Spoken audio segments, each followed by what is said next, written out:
What's up, gamers? Or should I say, readers? Today, we're going to be reading one of my childhood books, Animorphs, which I looked up as a young adult series, not a children's series. So, we can be expecting some dark elements here. As far as I know, this entire series is available online for free if you would like to read it yourself. What else do I know? That's, oh, heck, I know. Heck, what? I didn't have my heckin' book ready. I was gonna read the, what's it called? The, summary? So you guys can get a little taste of what you're going in for, but I don't have it. So, it's about guys who are Animorphs. Readers, but I'm gay. Okay, this is what the cover of the book looks like. This is the first book. It's called The Invasion. Animorphs is by K.A. Applegate. And I'm gonna put this in the corner so people know what we're reading. Right here. Alrighty. So, let me know if the music gets too distracting or anything. I'm just gonna have, like, the lo-fi beats in the background. Does he have apples? I don't, think so. Sadly, no apples. But, yeah. Finally a book for the furry community. I know, dude. I'm not even gonna lie. This probably affected so many people in so many different ways. Oh yeah, one more thing. I'm going to be commentating and reading comments during this thing.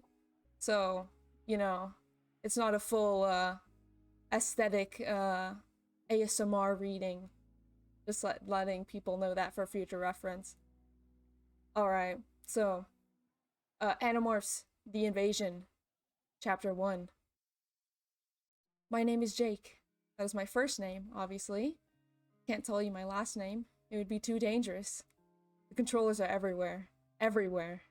And if they knew my full name, they could find me and my friends, and then... well, let's just say I don't want them to find me. What they do to people who resist them is too horrible to think about. I won't even tell you where I live. You'll just have to trust me that is a real place, a real town. Maybe even your town. But your voice is always set in ASMR. Thank you, I guess. Thank you.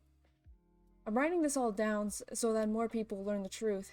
Maybe then, somehow, the human race can survive until the Andalites return and rescue us, as they promised they would. Maybe. My life used to be normal. Pretty normal. Normal, that is, until one Friday night at the mall. I was there with Marco, my best friend. We were playing video games and hanging out at this cool store that sells comic books and stuff. The usual. Marco and I had run out of quarters for the games, right when he was ahead by a lot of points. Mostly, we're equally good at games. I have Sega at home, so I get lots of practice time in. But Marco mostly has this amazing ability to analyze games and figure out all the little tricks. Sometimes he beats me. Or maybe I just wasn't concentrating very well. I'd had a kind of bad day at school, so I tried out for the basketball team and didn't make the cut. It was like no big deal, really, except that Tom, he's my big brother, he was this total legend in the junior high basketball team. Now he's the main scorer for the high school team.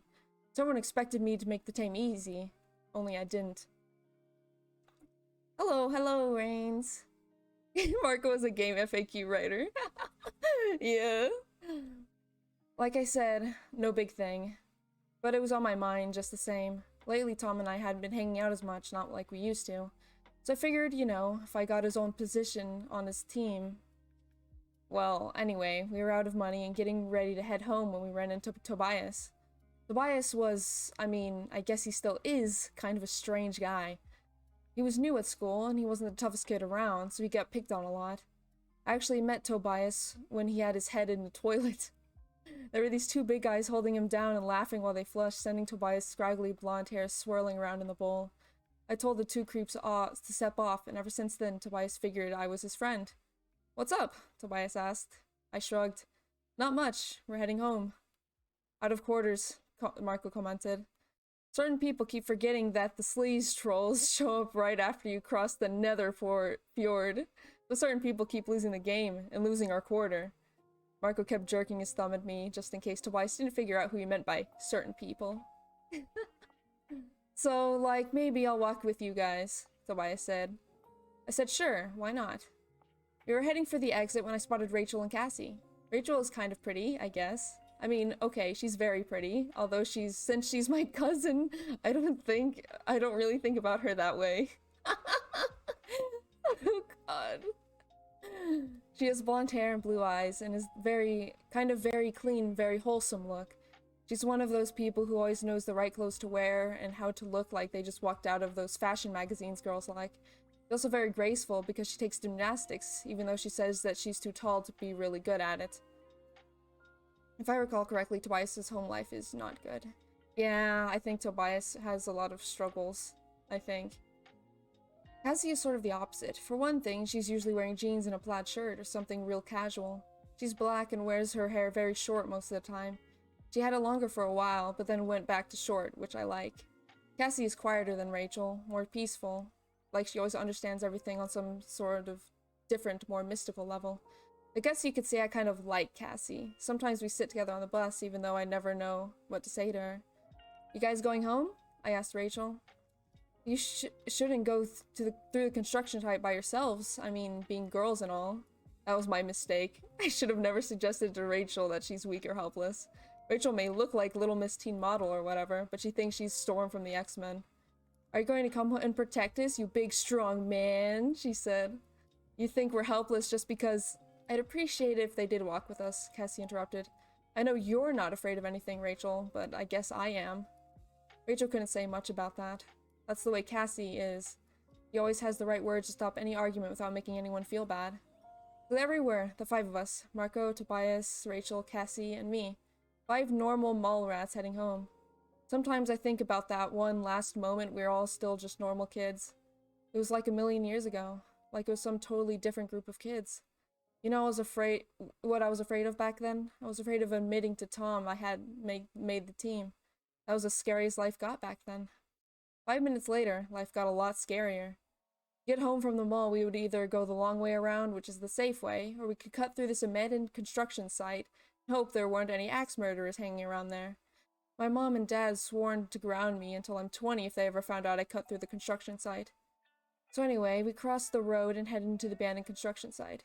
It was a big area surrounded by 2 sides by trees, with the highway separating it from the mall area. There's a broad open field between the construction site and the nearest houses. It's a very isolated place. Originally, it was supposed to be this new shopping center. Now it's just all these half-finished buildings that looking like a ghost town. There are a huge pile of rusted steel beams, pyramids of giant concrete pipes, little mountains of dirt, deep pits that filled with black, muddy water, and a creaking, rusted construction crane that I'd climbed once while Marco stayed below and told me I was being an idiot. It was a totally deserted place, full of shadows and sounds that made the hair on the back of your neck stand up. When Marco and I went there during the day, we always found all these beer cans and liquor bottles. Sometimes we found the ashes of little campfires back in the hidden nooks and crannies of the buildings. So we knew that people came there at night. All that was on my mind as we crept through the site. It was Tobias who saw it first. He had been walking along gazing up at the sky. I guess he was looking at stars or something. That's the way Tobias is sometimes, off in his own world. Suddenly Tobias stopped. He was pointing almost straight up. Look, he said. What? I didn't want to be distracted because I was pretty sure I heard the sound of a chainsaw killer creeping up behind us. Hey, Phantom, how are you doing, bro? Just look, Tobias said. His voice was strange, amazed sounding, but serious at the same time. So I looked up, and there it was, a brilliant blue-white light that scooted across the sky, going fast at first, too fast for it to be an airplane, and then slower and slower. What is it? Tobias shook his head. I don't know. I looked at Tobias, and he looked at me. We both knew what we thought it was, but we didn't want to say it. Marco and Rachel would have laughed, we figured, but Cassie just blurted it right out. It's a flying saucer! And then, Chapter 2! Chapter 1, complete. What do you guys think? First impressions? Huh? I'm doing pretty good. Reading, like, nostalgia, honestly. Oh, is it a flying saucer? What the heck? What's going on, guys? I wonder what's gonna happen next. A flying saucer? Marco said. He did laugh. That is, until he looked up. I could feel my own heart pounding in my chest. I felt weird and excited and afraid all at once. It's coming this way, Rachel said. It's hard to be sure. I could barely whisper. My mouth was so dry. No, it's coming this way, Rachel said. There's a very definite way of talking, like she's totally sure of everything she says. Rachel was right. Whatever it was coming closer, and it was slowing down. Now I could see it pretty clearly what it looked like. It's not exactly a flying saucer, I said. First of all, it wasn't that big. It was about as long as a school bus. The front end was a pod, almost shaped like an egg. Extending from the back of the pod was a long, narrow shaft. There were two crooked, stubby wing-like things. On the end of each wing was a long tube that glowed bright blue on the back end. A little spaceship looked almost cute, you know, kind of harmless.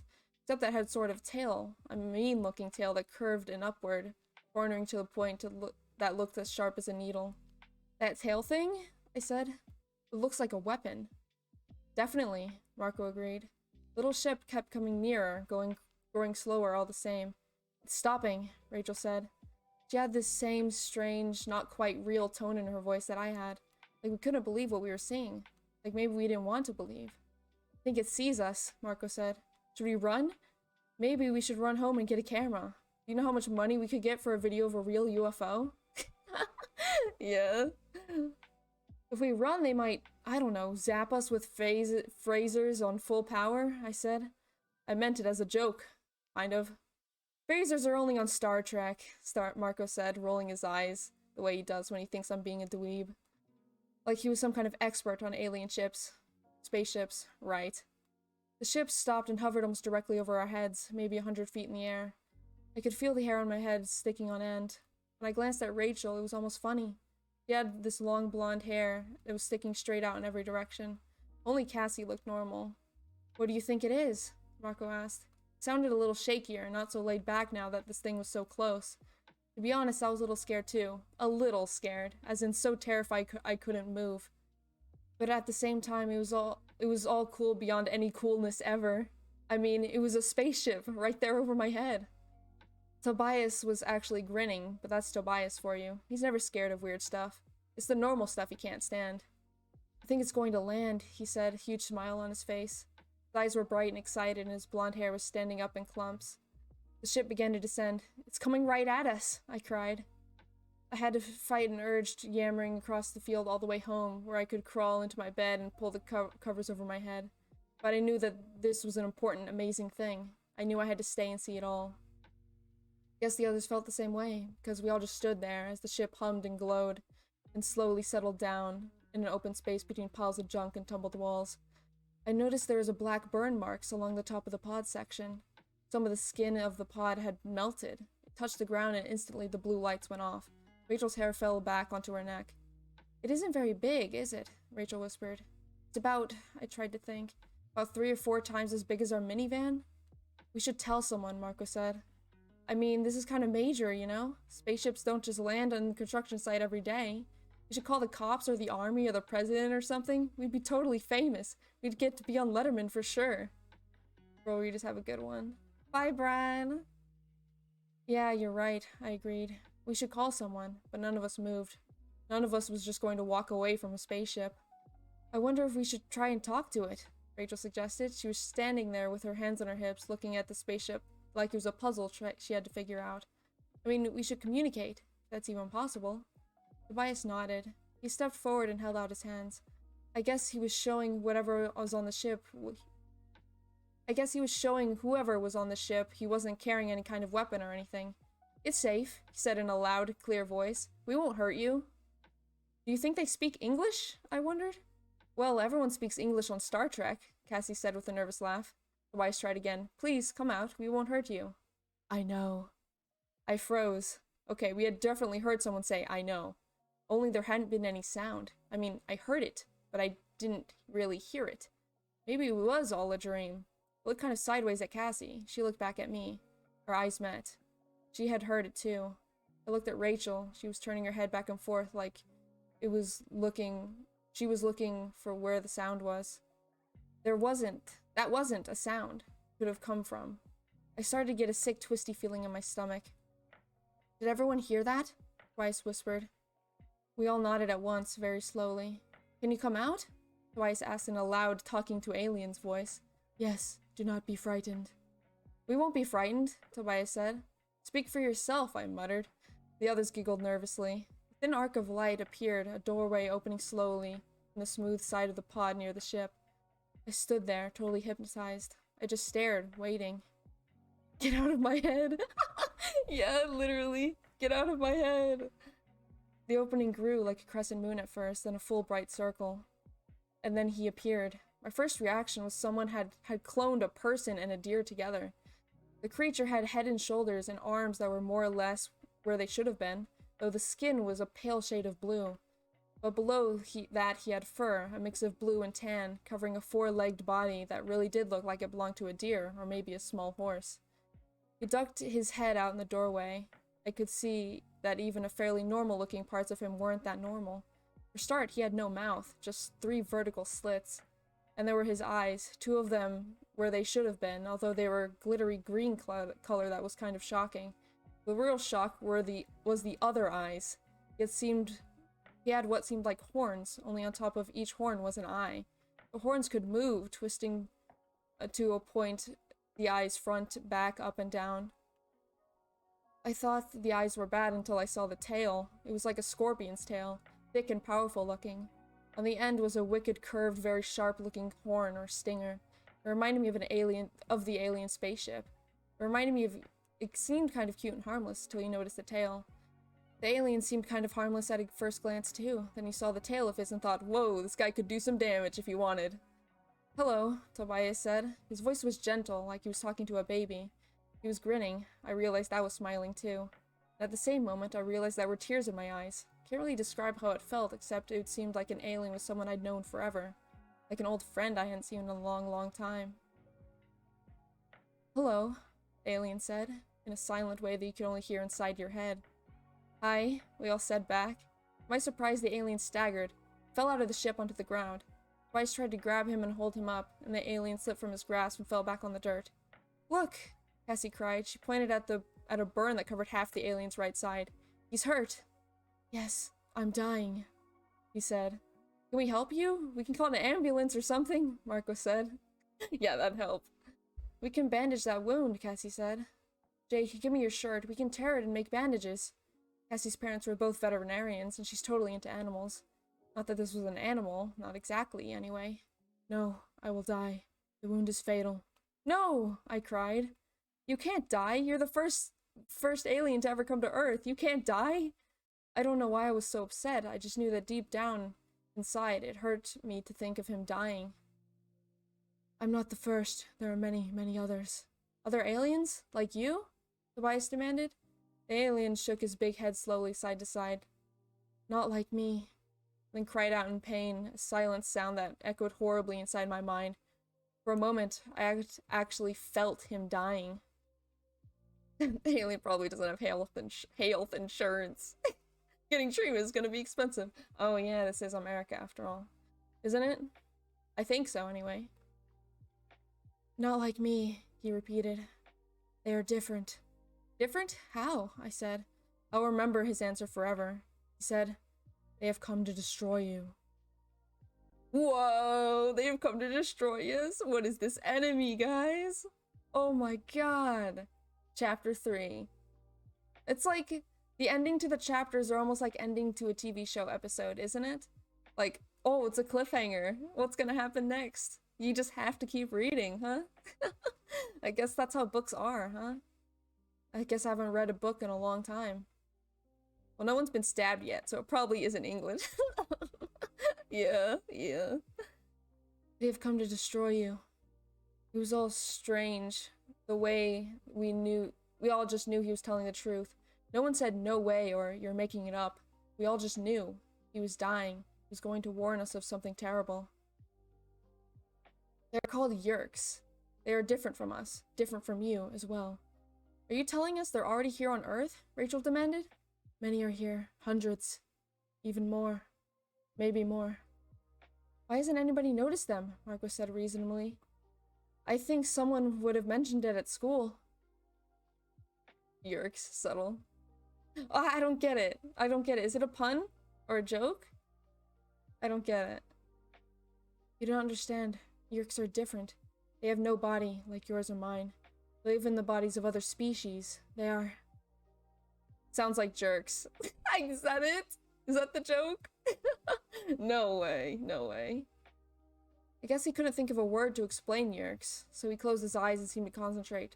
Suddenly a bright picture popped into my head. I saw a gray-green slimy thing that looked like a snail without its shell, only bigger, the size of a rat maybe. It wasn't a pretty picture. I'm guessing that was a Yeerk, Marco said. Either that or a very big wad of slimy chewing gum. They're almost powerless without hosts. Suddenly we felt a blast of pain straight from the alien. I could also feel his sadness. He knew his time was almost up. Yeerks are parasites. They must have a host to live in. In this form, they are known as controllers. They enter the brain and are absorbed into it, taking over the host's thoughts and feelings. They try to get the host to accept them voluntarily. It is easier that way. Otherwise, the host may be able to resist, at least a little. Are you saying they take over human beings? Rachel asked. People? These things take over their bodies? Look, this is serious stuff, I said. Shouldn't be telling us. We're just kids, you know? This is something the government should know about. Also, hydrate. Hydration. Thank you, thank you. Ugh. It's morphing time, cat girl. Oh, dude, I'm going to be the Anamorph. Let's go. I have become Animorph. Alrighty. We had hoped to stop them, the alien continued. Swarms of their bug fighters were waiting when our dome ship came out of Z-space. We knew their mother ship and were ready for the bug fighters, but the Yeerks surprised us. They had hidden powerful blade ship in the crater of your moon. We fought, but we lost. They had tracked me here. They will soon be here to eliminate all traces of me and my ship. You're already bad. Thank you, thank you. How can they do that? Cassie wondered. The alien seemed to smile with his eyes. Their Drakon beams will leave nothing behind but a few molecules of this ship and this body, he said. I sent a message to my homeworld. We Andalites fight the Yeerks whenever we go throughout the universe. My people will send help, but it may take a year, even more. By then, the Yeerks will have control of this planet. After that, there is no hope. You must tell people. You must warn your people. Another spasm of pain ripped through him, and we all knew he was nearly gone. No one is ever going to believe us, Marco said hopelessly. He looked at me and shook his head. No way. He was right. If these Yeerks were to wipe out the Andalite ship, how on earth would we ever convince people? They'd think we were either nuts or on drugs. I don't care if he thinks he's going to die. We have to try and help him, Rachel said. We can get him to a hospital, or maybe Casey's parents. There is no time, no time, the Andalite said. Then his eyes brightened. Perhaps... What? Go into my ship. You'll see a small blue box, very plain. Bring it to me. Quickly. I have very little time. The Yeerks will find me soon. We all looked at each other. Who was going to be the one to go inside the ship? Somehow we all seemed to agree it would be me. Actually, I didn't agree, but everyone else did. Go ahead, Tobias said. I want to stay with him. He knelt beside the Andalite and placed a comforting hand on the alien's narrow shoulder. Saving fan points mode. Cat ears! Yeah, yeah, yeah. I looked at the doorway into the spacecraft. I glanced at Cassie. Go ahead, she said, sending me a smile. You're not scared. He was wrong. I was plenty scared. But the way she smiled at me, I wasn't going to weasel out. I walked over to the door of the ship and looked inside. It was surprisingly simple. It looked cozy, almost. Everything was a creamy color with rounded edges and shapes that tended to be oval. There was one of the things that helped me spot the box so easily. It was sky blue and square, maybe 4 inches on each side. It seemed kind of heavy for being so small. I stepped up into the ship. There was no chair, just sort of open space where I guess the Andalite stood on the 4 hooves while he worked on the few controls. There weren't a lot of buttons or anything. I wondered if the Andalite controlled the ship with his slots. I quickly reached the box and started to head back outside. Then something caught my eye. It was a small 3-dimensional picture, 4 Andalites all standing together. It looked like a strange gathering of deer with solemn faces. Two of them looked like very small kids. I realized this was a picture of the Andalite's family. It filled me with sadness to think he was dying, a million miles away from his family. Dying because he tried to protect the world, people of Earth. I felt a small flame of anger against the Yeerks, or controllers, or whatever they were, for causing this. I went back to the circle of my friends. Here's the box, I told the Andalite. Thank you. Was that your family? That picture? Yes. I'm real sorry, I said. What else could I say? There is something I may be able to do to help you fight the Yeerks. What? Rachel demanded. I know that you are young. I know that you have no power with which to resist the controllers, but I may be able to give you some small powers that may help. We all looked at each other, all except Tobias, who never took his gaze off the alien. If you wish, can give you powers that no other human being has ever had. Powers? What was that supposed to mean? It is a piece of Andalite technology that the Yeerks do not have, the Andalite explained. Technology that enables us to pass unnoticed in many parts of the universe. The power to morph. We have never shared this power, but your need is great. Morph? Morph how? Rachel asked, her eyes narrowed. To change your bodies, Andalite said. To become any other species, any animal. Marco laughed derisively. God, in this kid's book, I don't even know what the heck this means. Derisively? Become animals. Marco isn't the most accepting person in the world. You will need to only touch a creature to acquire its DNA pattern. You will be able to become that creature. It requires concentration and determination. But if you are strong, you can do it. There are limitations, problems, dangers even. There's no time to explain it all. No time. You'll have to learn for yourselves. But first, do you wish to receive this power? He's kidding, right? Marco asked me. No, Tobias said softly. He's not kidding. This is nuts, Marco said. This whole thing is nuts.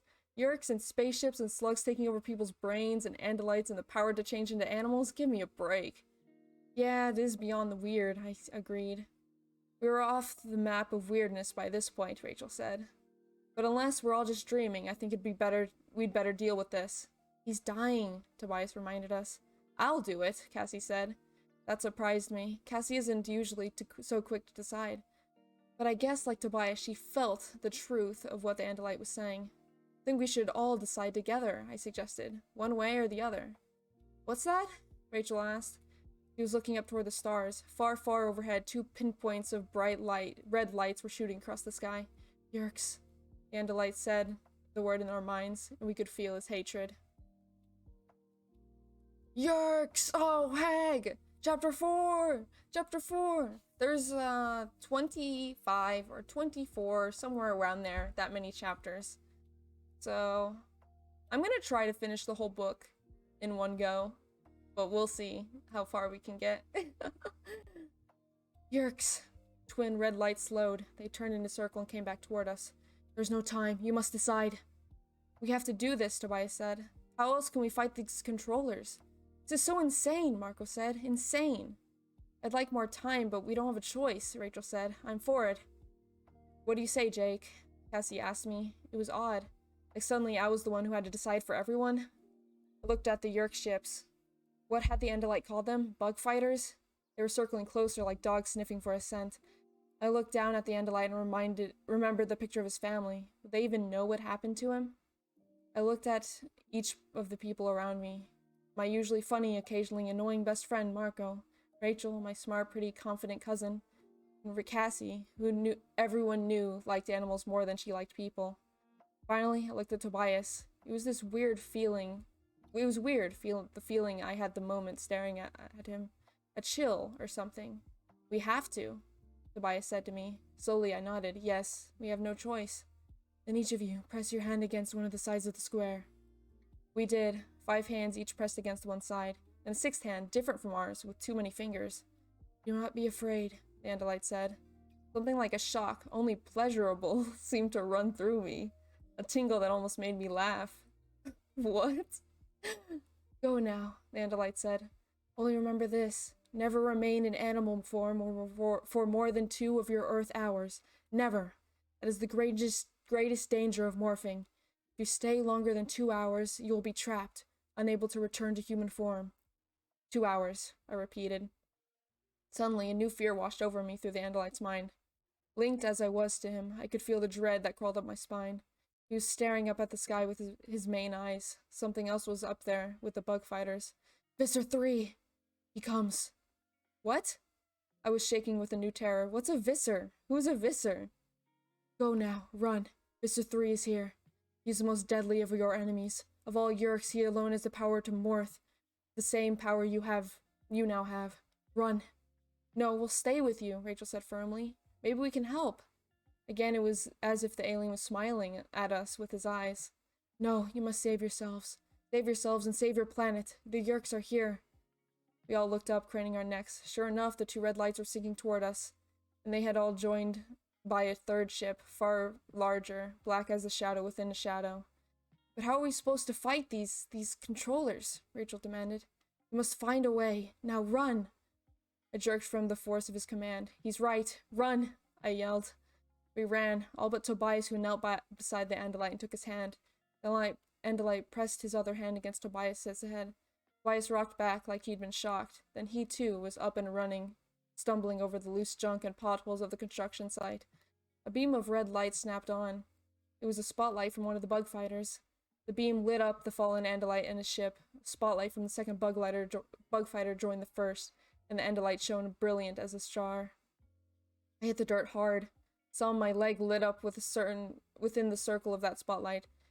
I yanked it onto me and crawled fast, scraping my elbows and knees over the sharp stones. The five of us crouched behind a low, crumbled wall, afraid to move, afraid to look, but just as afraid to look away. Slowly the bug fighters descended. It was easy to see where they'd gotten their nickname. They were slightly larger than the Andalite fighter and shaped like a legless cockroaches. There were small windows, like eyes on a forward thrust head of a bug, and on either side were these two very long, very sharp, serrated spears. The Yeerk bug fighters touched down, one on either side of the Andalite ship. Okay, you can wake me up now, Marco said in a rattled whisper. I've had enough of this dream. The larger ship began to descend. I don't know what it was about the ship, but as it got closer I started to feel like I couldn't breathe. I tried to suck in a deep lungful of air and couldn't. Tried to swallow, and I couldn't. I wanted to run, but my legs were jelly. I was shaking from a fear so deep it was like nothing I'd ever experienced before. It was the same fear that the Andalite had shown when he'd realized Visser 3 was coming. The ship settled toward the ground. It looked like it was going to land directly on a big rusted earth mover parked there. But as Visser's ship descended, the earth mover just sizzled and disappeared. Visser 3's ship was built like some ancient weapon. It reminded me of one of those battle axes the old-time knights used when they were hacking off heads of their foes. There was a main part, like the handle of the axe, with a big triangular point on the front. The part that had to be the bridge. At the rear were two huge scimitar wings. It was like 8 or 10 times the size of the bug fighters. The blade ship landed. A door opened. Cassie started to scream. I clamped my hand over her mouth. They leaped from the ship, whirling and thrusting and slicing the air. Bridges that looked like walking weapons. They stood on two bent-back legs and had two very long arms. On each there were curved horn blades growing out of their wrist and elbow, like they had feet like a Tyrannosaurus Rex. But, it was at the head that got your attention. A neck like a snake, a mouth that was almost a falcon's beak, and from the forehead 3 dagger-like horns raked forward. Pork Bajir. I think that's how you pronounce that, right? Pork Bajir. Controllers. I jumped, hearing the Andalite's words in my mind again. They were fainter than before, strained like someone yelling from far away. Did you guys? I asked. Rachel nodded. Yeah. The Pork Bajir are good people despite their fearsome looks, the Andalite said. They have been enslaved by the Yeerks. Each of them now carries a Yeerk in his head. They are to be pitied. Pity. Right. Rachel said grimly. They're walking killing machines. Look at them. The attention was drawn away by the new form that crept and slithered and shimmered out of the blade ship. Taxon controllers, the Andalite said. I knew he was trying to tell us all he could, even to the end. Trying to prepare us for what we were up against. The Taxons are evil. Yeah, Marco muttered. I think I would have guessed that. They were like massive centipedes, twice as long as a grown man, so big around that if you tried to hug one, your arms wouldn't make it even halfway. Not that anyone would ever want to. They had dozens of legs that supported the lower 2/3 of their bodies. The top third was held upright, and the rows of their legs became smaller, with little lobster claw hands. Around the top of their disgusting tubular bodies were 4 eyes, each like a wiggling globule of red jello. And at the very end, pointing straight up in the air, was a round mouth ringed by hundreds of tiny teeth. Hark-Bajir and taxons poured from the blade ship, spreading out around the area like well-trained marines. They were holding small pistol-sized things that were definitely weapons, formed a ring around the Andalite in his ship. Suddenly, one of the Hark-Bajir came straight toward us. He took one big bounding step, and he was practically on top of us. Hugged the dirt like it was my last hope. I wished I could dig a hole.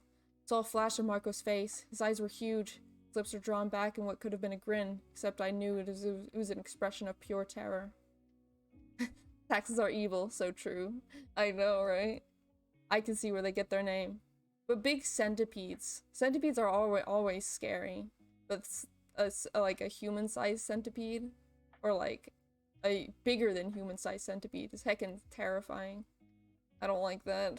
But the Hark-Bajir sounds freaking epic. The Hark-Bajir pointed his gun, or whatever it was, at the darkness. His snake head swerved left and right, trying to penetrate the gloom. Silence! The Andalite warned us. Hark-Bajir do not see well in darkness, but their hearing is very good. Hark-Bajir moved closer still. He was 6 feet away now, with just low wall between us. He had to have heard my heart pounding. Maybe he didn't know what the sound was. Maybe he didn't recognize the sounds of 5 terrified kids whose knees were quivering and teeth were chattering. Kids who were breathing in short, sudden gasps. I was sure I was going to die right then. I could see in my mind the way those vicious wrists and elbow blades were going to slice my head from my body.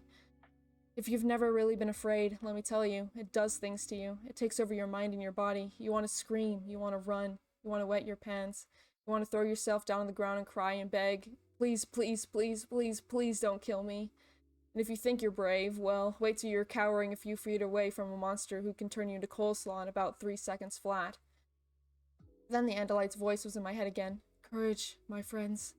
And this warm, I don't have any words to explain it. It was just this warmth that spread all through me. It was like you're a little kid, and you've had a terrible nightmare, and you've woken up screaming. You know how you used to feel better when your mom or dad would turn on the light and come and sit beside you in bed? That's what it was like.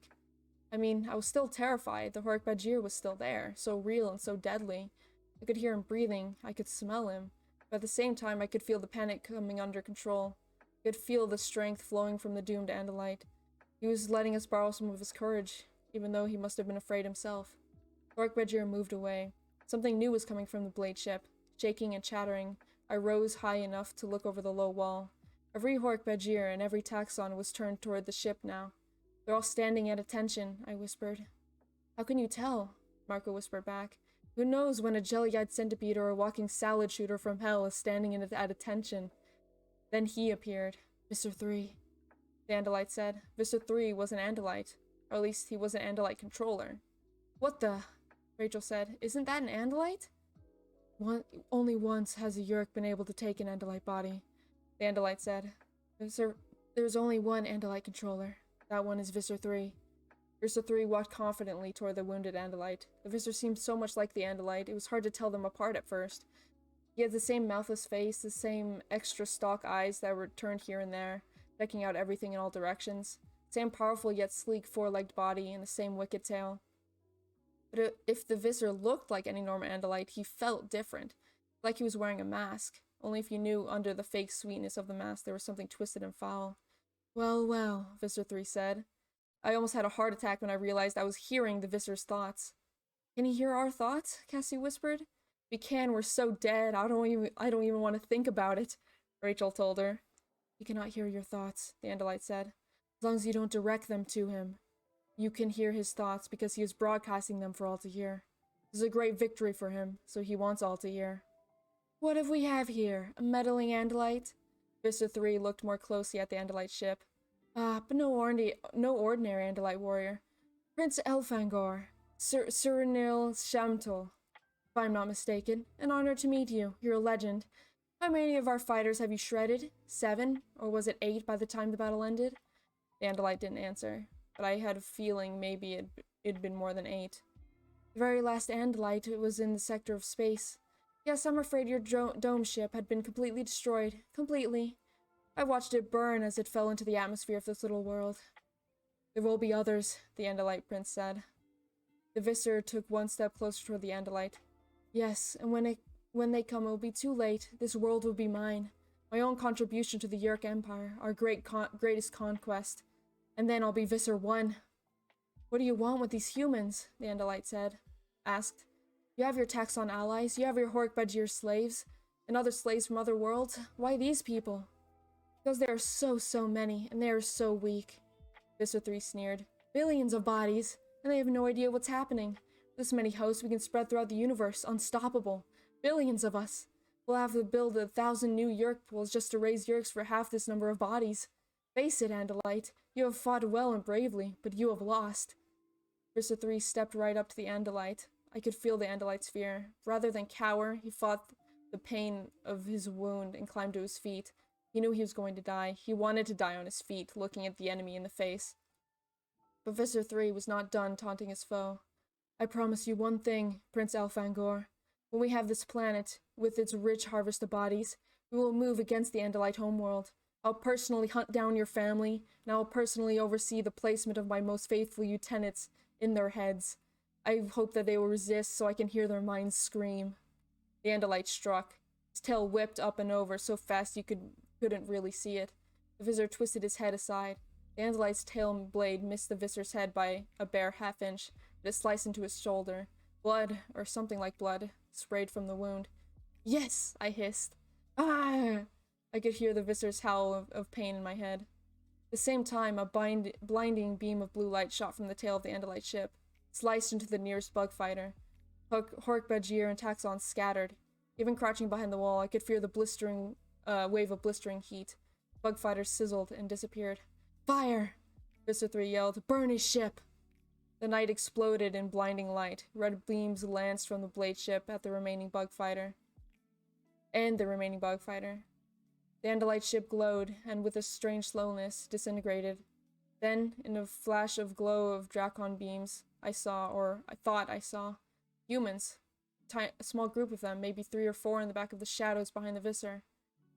There are people over there, I told Marco. What, are they prisoners?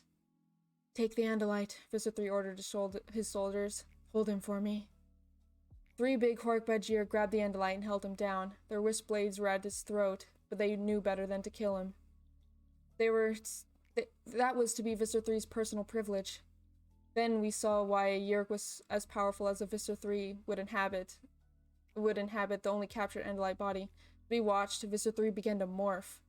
His Andalite head grew large, much larger. The 4 horse-like legs merged into 2 and then expanded, each leg becoming as big round as a redwood tree. Delicate Andalite arms sprouted and became tentacles. This isn't real, Cassie whispered. This isn't real. In the hideously bloated head, a mouth appeared. It was filled with teeth as long as your arm. The mouth grew wider and wider, becoming a monstrous, terrifying grin. There was nothing left of the Andalite body. A monster had taken its place. The roar of the beast Visser 3 had become made the ground shake. It covered my ears with my head. My teeth rattled from the sound. I heard someone whimpering. It was me.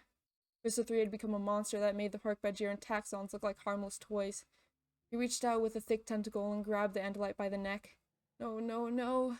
I heard Cassie whispering over and over again. No, no, no, no, no. Don't look, Rachel said to her. She put her arm around Cassie's shoulder and held her close. Then she reached for Tobias and took his hand. I guess you never really know someone till you see them scared. And even scared to death with tears running down her face, Rachel had the strength to spare. Visser 3 lifted the Andalite straight in the air, tearing him from the grasp of the Hork-Bajir. The Andalite prince struck again and again with his tail, but each strike was like a pinprick against the creature. Visser 3 held the Andalite high in the air, and then Visser 3 opened his mouth wide.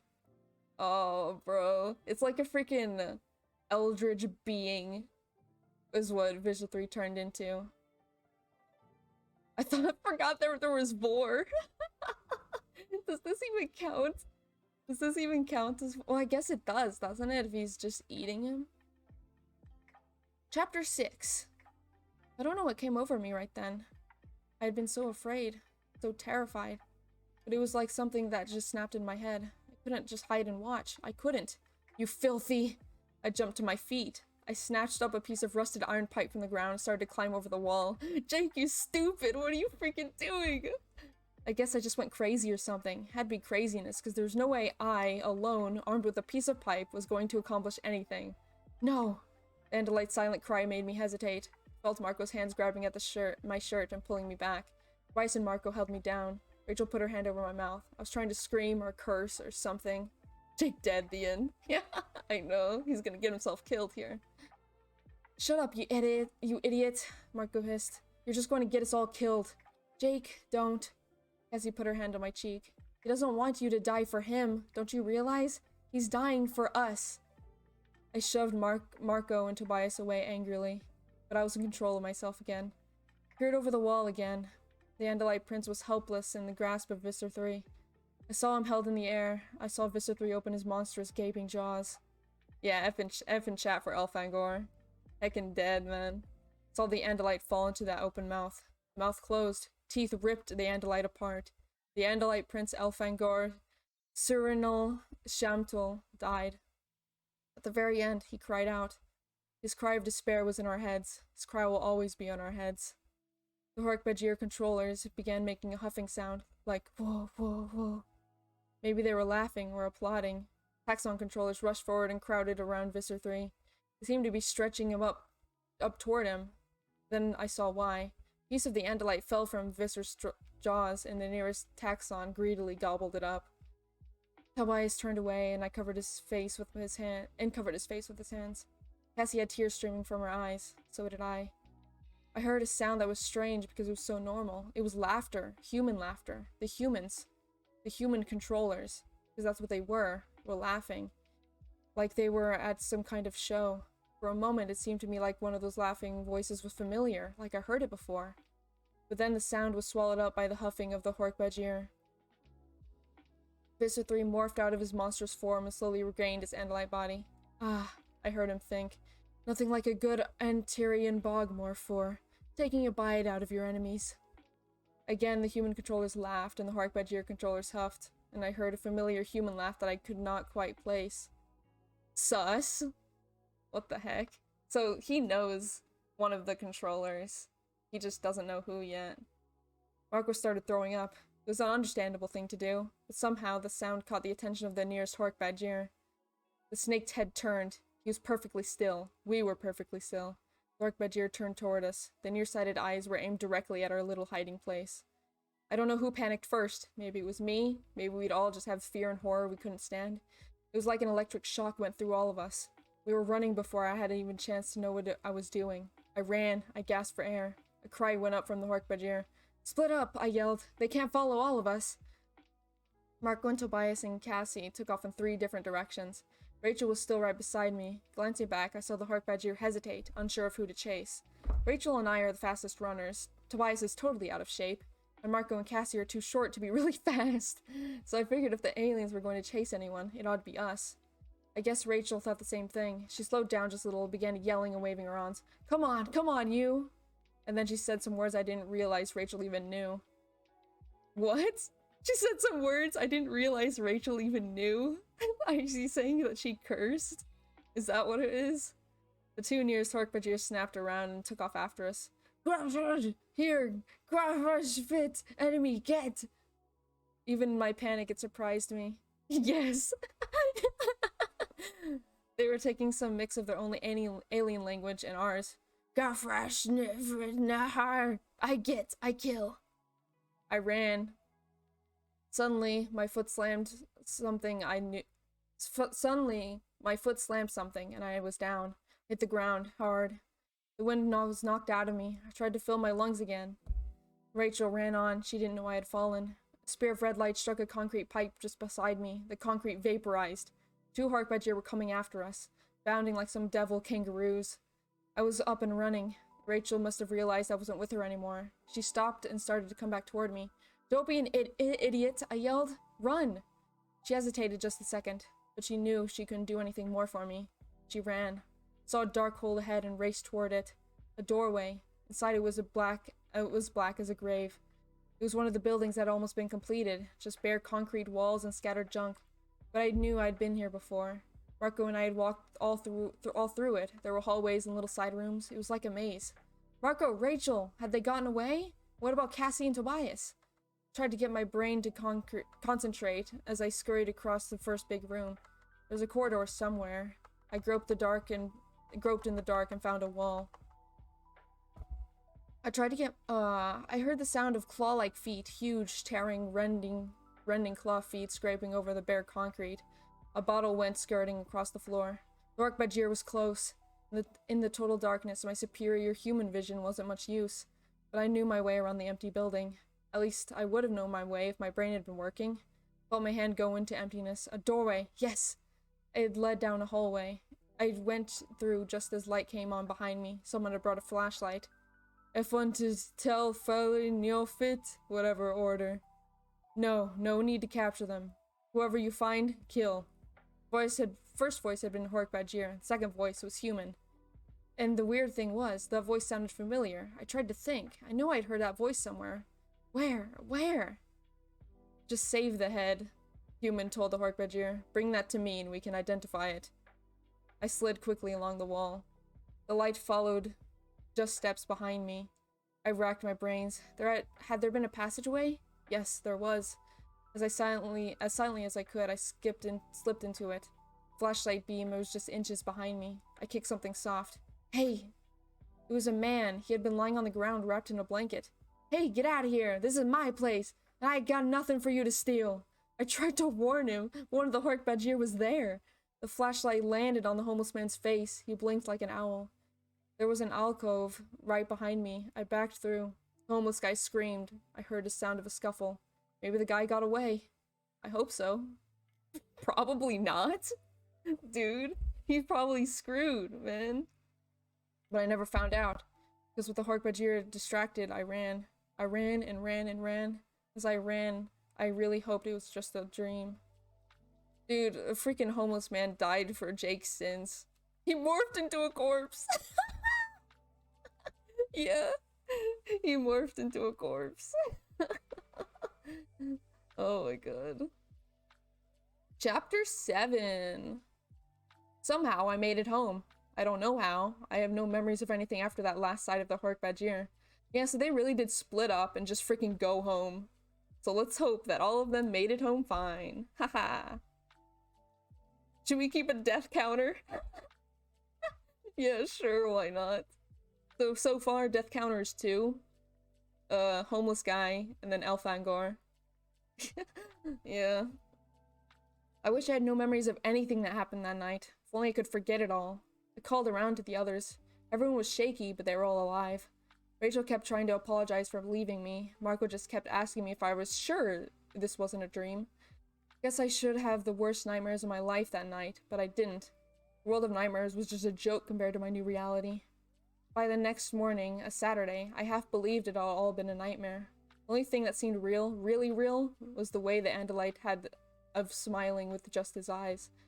I woke when my mom started pounding on the door. It's going to rise into the hundreds within half a dozen books, I know, man. The absolute massacres are going to take place. Jake, are you awake in there? I was now. Yeah, I groaned. I'm up. Friend Tobias is here. Tobias? What was Tobias doing here?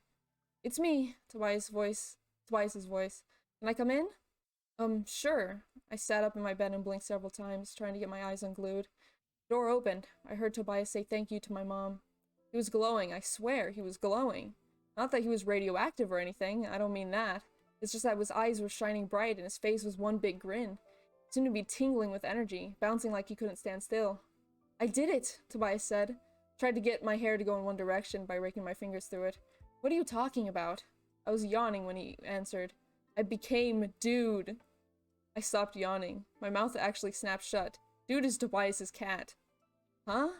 Tobias glanced around like there might be spies in the room. I became Dude. Just like the Andalite said. I just stared. It was so amazing. It didn't hurt or anything. I was petting him and thinking about the whole thing last night, right? So I thought, why not give it a try?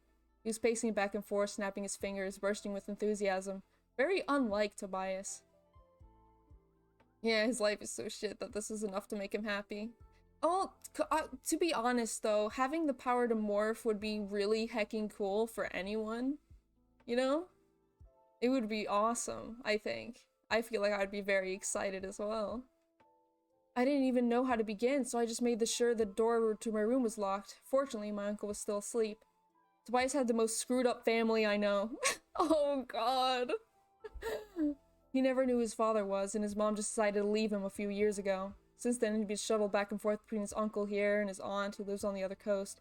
His aunt and uncle can't stand each other, and it's like Tobias is some burden they each try to shove off on each other. Get the feeling neither of them cares about Tobias. Oh, that's so sad, man. Oh my gosh. Yeah, also telepathy, and the fact that healing heals any wounds. Yeah, heckin' major oof. Jesus Christ. Rip Tobias's family? Or Rip Tobias, honestly. So there I was, just sitting on my bed, thinking about it, concentrating, thinking about becoming dude. I looked down at my hand. He grinned at me. What do you think I saw, Jake? Shook my head slowly. I don't know.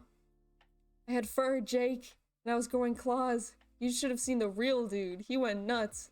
I had to put him outside before I could morph all the way. He clawed me up pretty good. Bryce struck a sliced finger into his mouth. I swallowed hard. Okay, this is definitely crazy now. Tobias, is it possible you maybe just dreamed all this? Not a dream, he said. Now he was serious, Tobias again. The grin was gone. It's all true, Jake. All of it. Do you remember what's really up with Tobias's family? Nope, not at all. No spoilers. Alright? No spoilers. I just, his eyes met mine. I knew what he was saying. He had tried to pretend it was all a nightmare, too, but it was real. I looked away. I didn't want to start believing it all been real. I wanted it to be safely stored away in my head, just another bad dream. Bad dreams should stay in your head, not come jumping out into real life. I just kept on concentrating on changing, Tobias said, and in a few minutes I was not myself anymore. His eyes bored in on me. You have no idea what it's like, Jake. Being a cat is so... can't even describe it. You're so strong, for one thing. Just all this coiled power, and you can move. And the way you can move, you know what I did? I jumped onto my dresser, 3 feet straight up in the air, and I landed like a feather. 3 feet! You know how high that is when you're a cat? It's like a person jumping maybe 30 feet straight up. He stopped suddenly and looked at me. You don't believe me, do you? He said, Look, Tobias, it's just that sometimes hard to tell the difference between something real and something you're just imagining or dreaming. You think I'm crazy. I considered for a minute. I don't know, Tobias. Let's review the facts. You say you turned into your own pet cat. Turned into an actual cat. Yes, I have to say that sounds crazy to me. Tobias nodded thoughtfully. He gave a little smile. I understand, Jake. You still don't want it to be true. What? What do you mean I want to believe that you can change yourself into a cat? And all the rest of it. Do I want to believe that the earth is being invaded by slimy slugs who live in people's brains and turn them into slaves? Do I want to believe that duh? No? I don't want to believe any of it. And how about the Andalite? He asked in a quiet voice. I hesitated. I don't know why. I just wanted to pretend the Andalite away. Tobias put his hand on my arm. Stand right there. What? What are you going to do? I'm going to help you decide whether it's real or not. Tobias? Just wait and don't scream or anything. So I waited. For a few seconds nothing happened. Tobias just stood there. Glanced at his face. His eyes were different. The pupils weren't completely round anymore. I swear there was a reflected greenish light in them, and his mouth was protruding a little, puffing out. He was shrinking, growing smaller right before my eyes. His neck of his shirt was loose. His pants started scrunching up at the ankles. He was shriveling. At the same time, fur, yes, fur, began to grow on his hands and neck and face. It was gray striped with black, just like dudes. I had this absurd desire to start giggling. Tobias was becoming a tabby cat. But I knew if I started giggling, I'd just keep going on and never be able to stop. Yeah, Tobias was more cat than human now. The pointed ears rose atop his head. The whiskers stuck straight out from beneath his delicate pink nose. He had dropped on all fours, clothing now half draped over him like so many rags. His tail twitched. Yes, his tail. I wondered if I was just drop dead from the lump that had filled in my throat, or from this jackhammer pounding of my heart. Then I wondered if I was still asleep. But if it was all a dream, it was a really convincing one. I sitting there in my room, staring down at the gray-black cat. Less than 2 minutes earlier, I'd been my friend, Tobias. Yeah, imagine seeing those Animorph covers play out in real time in front of you. That would be hecking terrifying, wouldn't it? Absolutely terrifying. Chapter 8. I hope I'm asleep, I muttered. I really do. You're not asleep. Is that you? I demanded of the cat. Can you hear me? Dwight sounded surprised, although sounded wasn't quite the right word. Or there is the cruddy TV series if you want to see that. I freaking watched that, and I honestly enjoyed it a lot. I don't see what the big problem is. I thought it was a fun TV show. Sure, it didn't really follow the books that well, but boy, was it a fun time. It was fun. It was fun. I wondered if, yeah. I saw that show a long time ago. Yeah, low budget and changes. Yeah. Can you hear me? Right. Yes, I said cautiously. I did not know I could send thoughts like this, Twice said, just like the Andalite. Guess it only works when you're morphed. I'm talking to a cat, I realized. And I thought Tobias was crazy. I wondered if Tobias had heard my thought. I concentrated. Tobias, can you hear me? Yeah, he said, I can hear you. Did you hear my thoughts before that? I asked. No, I don't think it works that way. You have to think at me for me to hear. Hey, watch this. Suddenly Tobias leapt through the air. He pounced precisely on an autographed baseball that had been lying in the corner, maybe a 4-foot jump. This is so excellent. Hey, pull that string for me to chase. Pull a string? Why? Because it's so fun. I dug in my desk and found a length of a string left over from a birthday gift. Not exactly big on keeping my room clean. The string was from a birthday 2 years ago. How's this? I drew the string closer across the floor. A foot more than Tobias's nose. He settled back on his haunches and began wiggling his hindquarters. He pounced. He landed on the string, grabbing it with his sharp teeth, rolled over and began ripping at the string like it was the only thing on earth that mattered. I tried pulling the string away and he pounced again. Yes, got it! Tobias, what are you doing? Pull it faster! I see it! I got it! Tobias, what are you doing? I shouted. You're playing with a string! Suddenly he stopped. His tail twitched. He looked at me with those cold cat eyes, but I'm sure I saw a look of confusion there. I don't know, he admitted. It's like I'm me, but I'm also dude. I want to chase strings, and oh man, if there was a real live mouse around, I'd really love to track it. Follow it so quietly, to listen to its heartbeat, to hear its scratchy little feet. I'd wait till the right moment, and then perfectly pounce through the air, claws stretched out. He extended his claws to demonstrate. Bias, I think we're learning something here, I said. Amazing how quickly I was becoming used to the idea of talking to a cat. What? What are we learning? I think you aren't just Tobias. You really are a cat. I mean, you have all the same instincts. You want to do things cats want to do. Yes, I can feel it. I'm 2 different animals melded into one. I can think like a person and like a cat. You better change back, I said. He nodded his cat head up and down. Very weird to see, I can tell you. A cat nodding yes in a thoughtful, normal way. You're right. Change back to human form was at least as strange as the change to a cat. Fur disappeared, leaving bare patches of pale pink skin behind.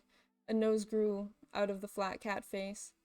The tail was stuck up like a snake growing up into the vacuum cleaner.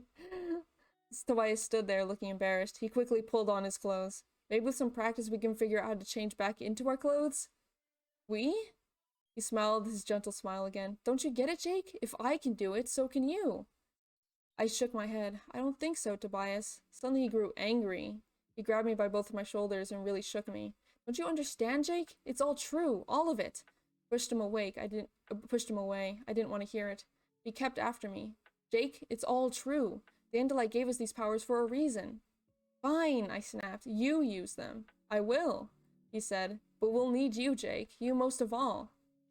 Yeah, Jake hitting copium. Yeah, honestly, he doesn't want to heckin' believe it. He just looked at me with those deep, wait, where was I? Yeah. Why me? He hesitated. Geez, Jake, don't you understand? I know what I can do and what I can't do. I can't make plans and tell people what to do. I'm not the leader. You are. I laughed rudely. I'm not the leader of anything. He just looked at me with those deep, troubled eyes. Eyes I can now only see in a memory. Yes, Jake, you are our leader. You're the one who brings us together and help us defeat the controllers. You have the ability to be much more than we are. We have a stealth of a cat and the eyes of eagles, and the sense of smell like a dog, and the speed of a horse or a cheetah. We're going to need it if we have any hope of holding out against the controllers. I wanted it to not be true. I wanted none of it to be true, but I knew that it was. I nodded slowly. I felt like I was agreeing to something awful, like I was volunteering for a trip to the dentist or something much worse. Felt like 1,000,000 pounds of weight just landed on my shoulders. I knew what I had to do next. Well, I said grimly, I guess I'd better go find Homer. Homer, that's my dog.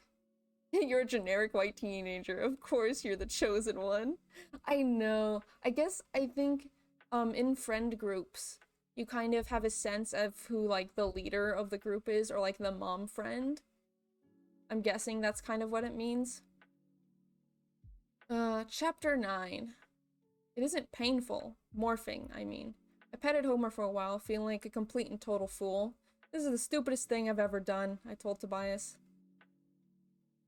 False alpha dichotomy. Is there a word for it? Wow. Look, you have to concentrate. At least I did. I mean, I formed this mental picture of dude, right? I thought about becoming him. I see, so I have to, like, meditate on becoming a dog? That's right, you have to think about it. You have to want it. Normally I would have figured he was nuts, but I'd just seen him turn into a cat, so if he was nuts, so was I. That's right, you have to think about it. Oh, yeah.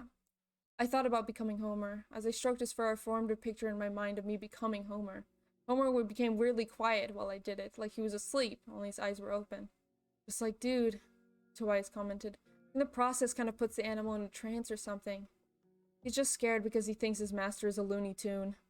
I continued stroking Homer's fur and concentrating, and Homer continued to lie very still. Okay, now what? I asked Tobias. Now we better put Homer outside. He might get slightly freaked out by watching you turn into him. It took Homer about 10 seconds to come out of his trance. Then he jumped up, normal, hyperactive Homer again. I put him outside in the yard. So furries would have the easiest time morphing? Yeah, pretty much. Yeah. The dog has been slightly traumatized.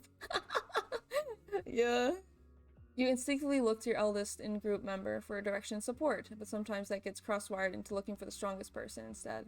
Ah, okay. Gotcha. Okay. Tobias was sitting patiently when I got back, just waiting. Give it a try, he urged me. Think about it. Want it. I took a deep breath. I closed my eyes. I recalled the picture of Homer I formed in my mind. Thought about becoming Homer. I opened my eyes. Bow wow, I said, laughing. Guess it didn't work for me, Tobias. The back of my hand itched and I scratched it. Jake? Tobias said. What? Look at your hand. I looked at my hand. It was covered with orange fur. I jumped about a foot straight up in the air. Oh! I stared at my hand. The fur had stopped growing. Don't be scared, Tobias advised. Go with it. Now you've stopped the morph. You have to concentrate. My hand, I said. Fur. Yeah, and your ears, Tobias said. Ran to the mirror over my dresser. My ears have moved. They had slid up the side of my head and were definitely larger than what they should have been. Go on, it's so cool, Tobias said. Cool, it's creepy, it's weird. I mean, look at my hands, I have fur. You have to do this, Tobias said. I don't have to do anything, I said sullenly. Tobias nodded. Okay, you're right, you don't have to do this. You can just forget what we saw last night and forget what we know. And the Erics will take over more and more people. You can just ignore it. We can all go along, grow up in a world where human beings are nothing but bodies to be used by murdering aliens. Okay, when you put it that way, it didn't sound like a great option. Come on, Tobias urged. Swallowed hard. I closed my eyes. I thought of Homer, of being Homer. I felt the itch and mess again. When I opened my eyes, there was fur growing on my arms, and fur growing out of my face, fur curling up from under my collar. My legs itched and I realized they were growing fur too. My bones, they didn't exactly hurt. They did feel very strange. You know when you go to the dentist and he gives you Novocaine so the drill doesn't really hurt, but you know it should hurt? I guess that's what it's like. My bones shortened. I guess I could feel the backbone stretching as it extended into a tail. There was a scraping sound as my knees suddenly reversed direction. I toppled forward, no longer being able to walk upright. When my hands hit the floor, they weren't exactly hands anymore. The fingers were gone. All that was left was short, stubby nails. My face bulged out. My eyes grew closer together. Tobias got up and tilted the mirror down so I could see myself. I watched the final transformation as the last patches of my pink human flesh disappeared. And the tail, my tail, sprouted its full length. I was a dog. It was insane, but just the same, I was a dog. I I knew I should be scared by all this, only I wasn't. I was ecstatic, I was giddy, I was thrilled. Happiness washed over me. Happiness filled me up. I breathed in through my ridiculously long nose, and wow, the smells! Oh man, you have no idea. I breathed in and right away I knew my mom was toasting a waffle in the kitchen. I knew Tobias had walked through the territory of a big male dog. And I knew things I couldn't even explain in human words. It was all like being blind all your life, and suddenly you can see. I ran over to Tobias and sniffed his shoe. I wanted a better idea who that big male dog was. From the scent of his urine picked up from Tobias's shoe, got the sort of picture of him. See, Homer knew him. His owners called him Streak. He was neutered like me. He spent most of his time in his yard, but only broke out sometimes by digging under the fence. Got a mix of canned and dry food, Purina, no table scraps, unlike me. All this information made me happy all over again, and I had to wag my tail. I looked up at Tobias. He looked tall and strange and not very colorful. I wasn't all interested in looking at stuff. Smelling things was way better. Intruder! There was a noise in the yard. A dog, an unknown dog in my yard. An intruder! I went to the window and perched against it and cut loose. I barked as loud as I could. No way some unknown dog was going to walk through my yard. Jake, get a grip, Tobias said. That's Homer out there. Homer, what? But I tucked my tail between my legs. What was going on? Going feral. Yeah, that's what was happening. Jake, listen to me, Tobias said. Just what happened to me when I morphed into a cat. The dog brain is part of your brain now. You have to deal with it. But there's a dog in my yard. That's Homer, Jake. You are Jake. You're just in the body copied from Homer's DNA. That's the real Homer out there. You put him out there. Focus. You are Jake, Jake. I took several deep breaths. The smells... Oh boy, there's one smell I couldn't quite... Focus, Jake! I ordered myself. Focus! I calmed down the dog part of my mind. Let go of the smells, let go of the sound of the dog in your yard. It wasn't easy that first time. Being a dog is so completely amazing. For one thing, there's nothing halfway about it. You're never sort of happy, you're happy. You're never sort of bummed, you're totally completely bummed. And boy, when you get hungry in dog form, you go nuts on the subject of food. There was a knock on my bedroom door. Yes, my bedroom door. I knew who I was again. I was Jake. Jake with 4 legs, a tail, and a snout. But Jake. The knocking seemed incredibly loud to my dog ears. Jake, you got Homer in there with you? My brother Tom's voice. Mom's on the phone. Stop him yapping. He opened the door and stepped in. He looked around, confused. Who are you? He demanded of Tobias. I'm Tobias. I'm a friend of Jake's. Well, where is he? He's around, Tobias said. Tom looked down at me. There was a strange smell about him. My dog brain couldn't quite identify it.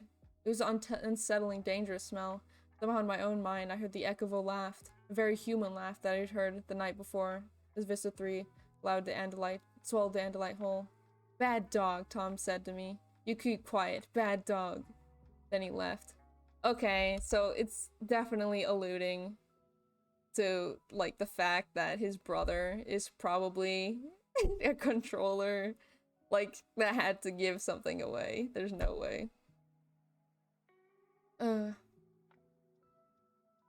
Dogs can smell cancer. Does that mean Yerks are cancer?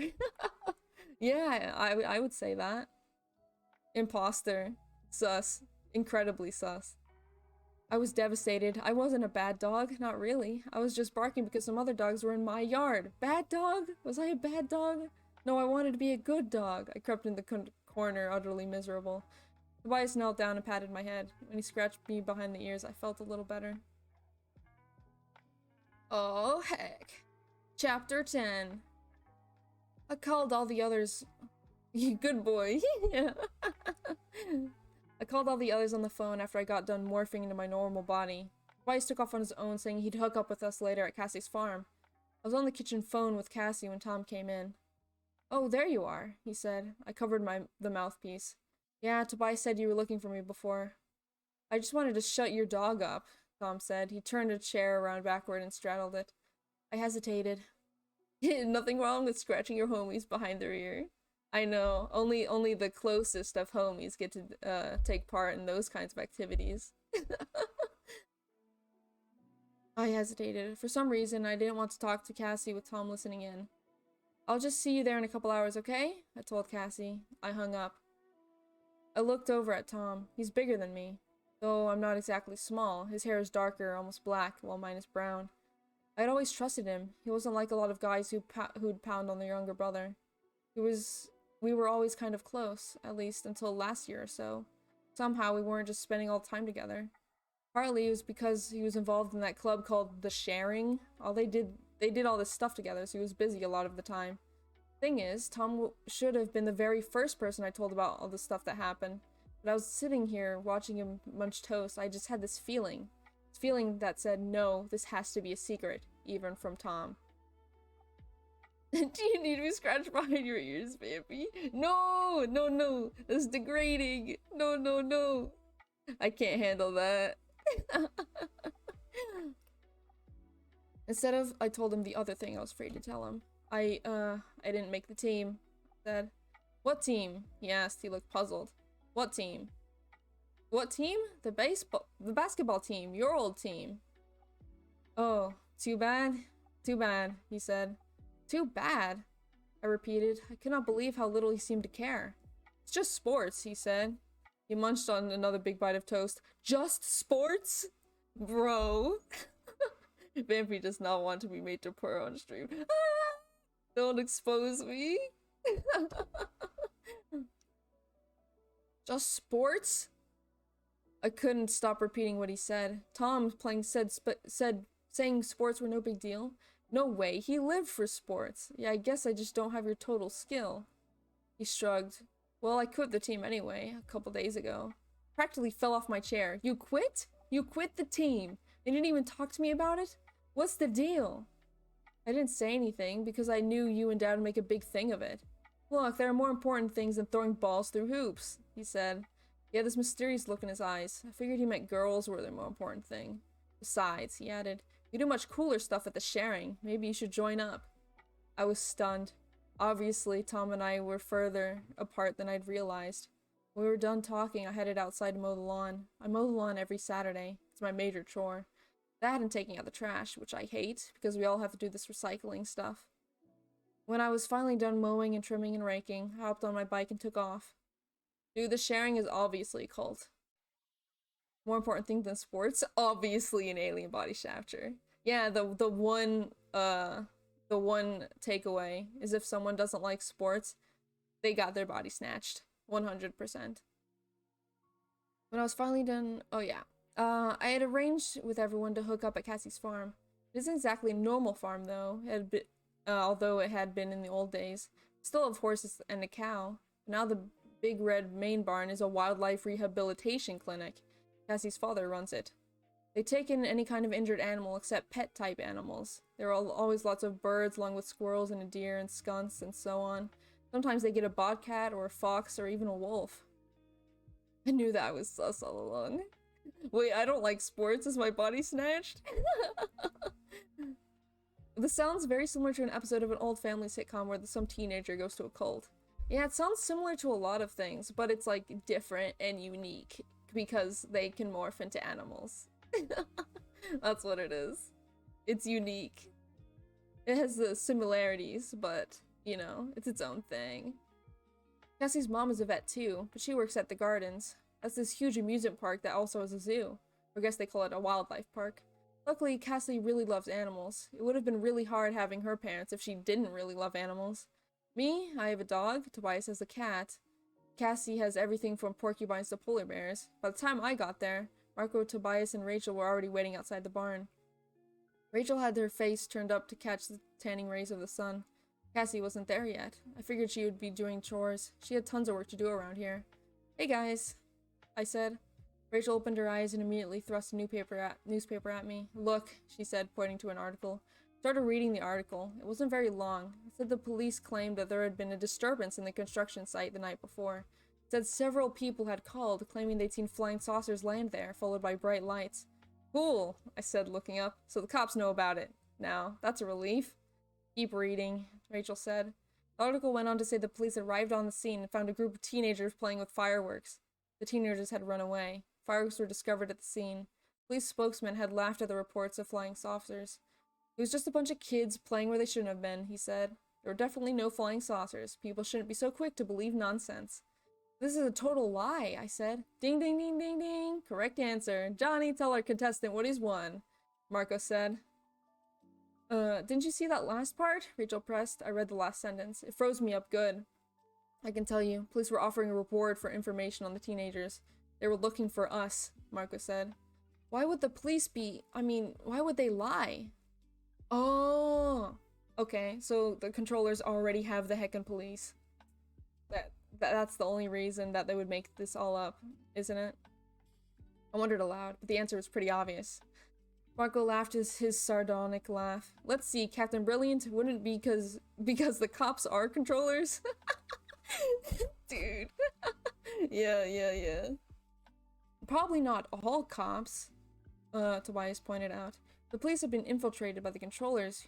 Who knows how many others have too? Rachel asked. Teachers, people in the government, the newspapers and the TV? Math teachers for sure, Marco joked. We all looked around nervously, like we had expected to find ourselves surrounded by controllers. I tried to tell myself it was all a dream, Rachel said. Been there, I said. For a while no one said anything. We felt the same terrible feeling, like we were all alone.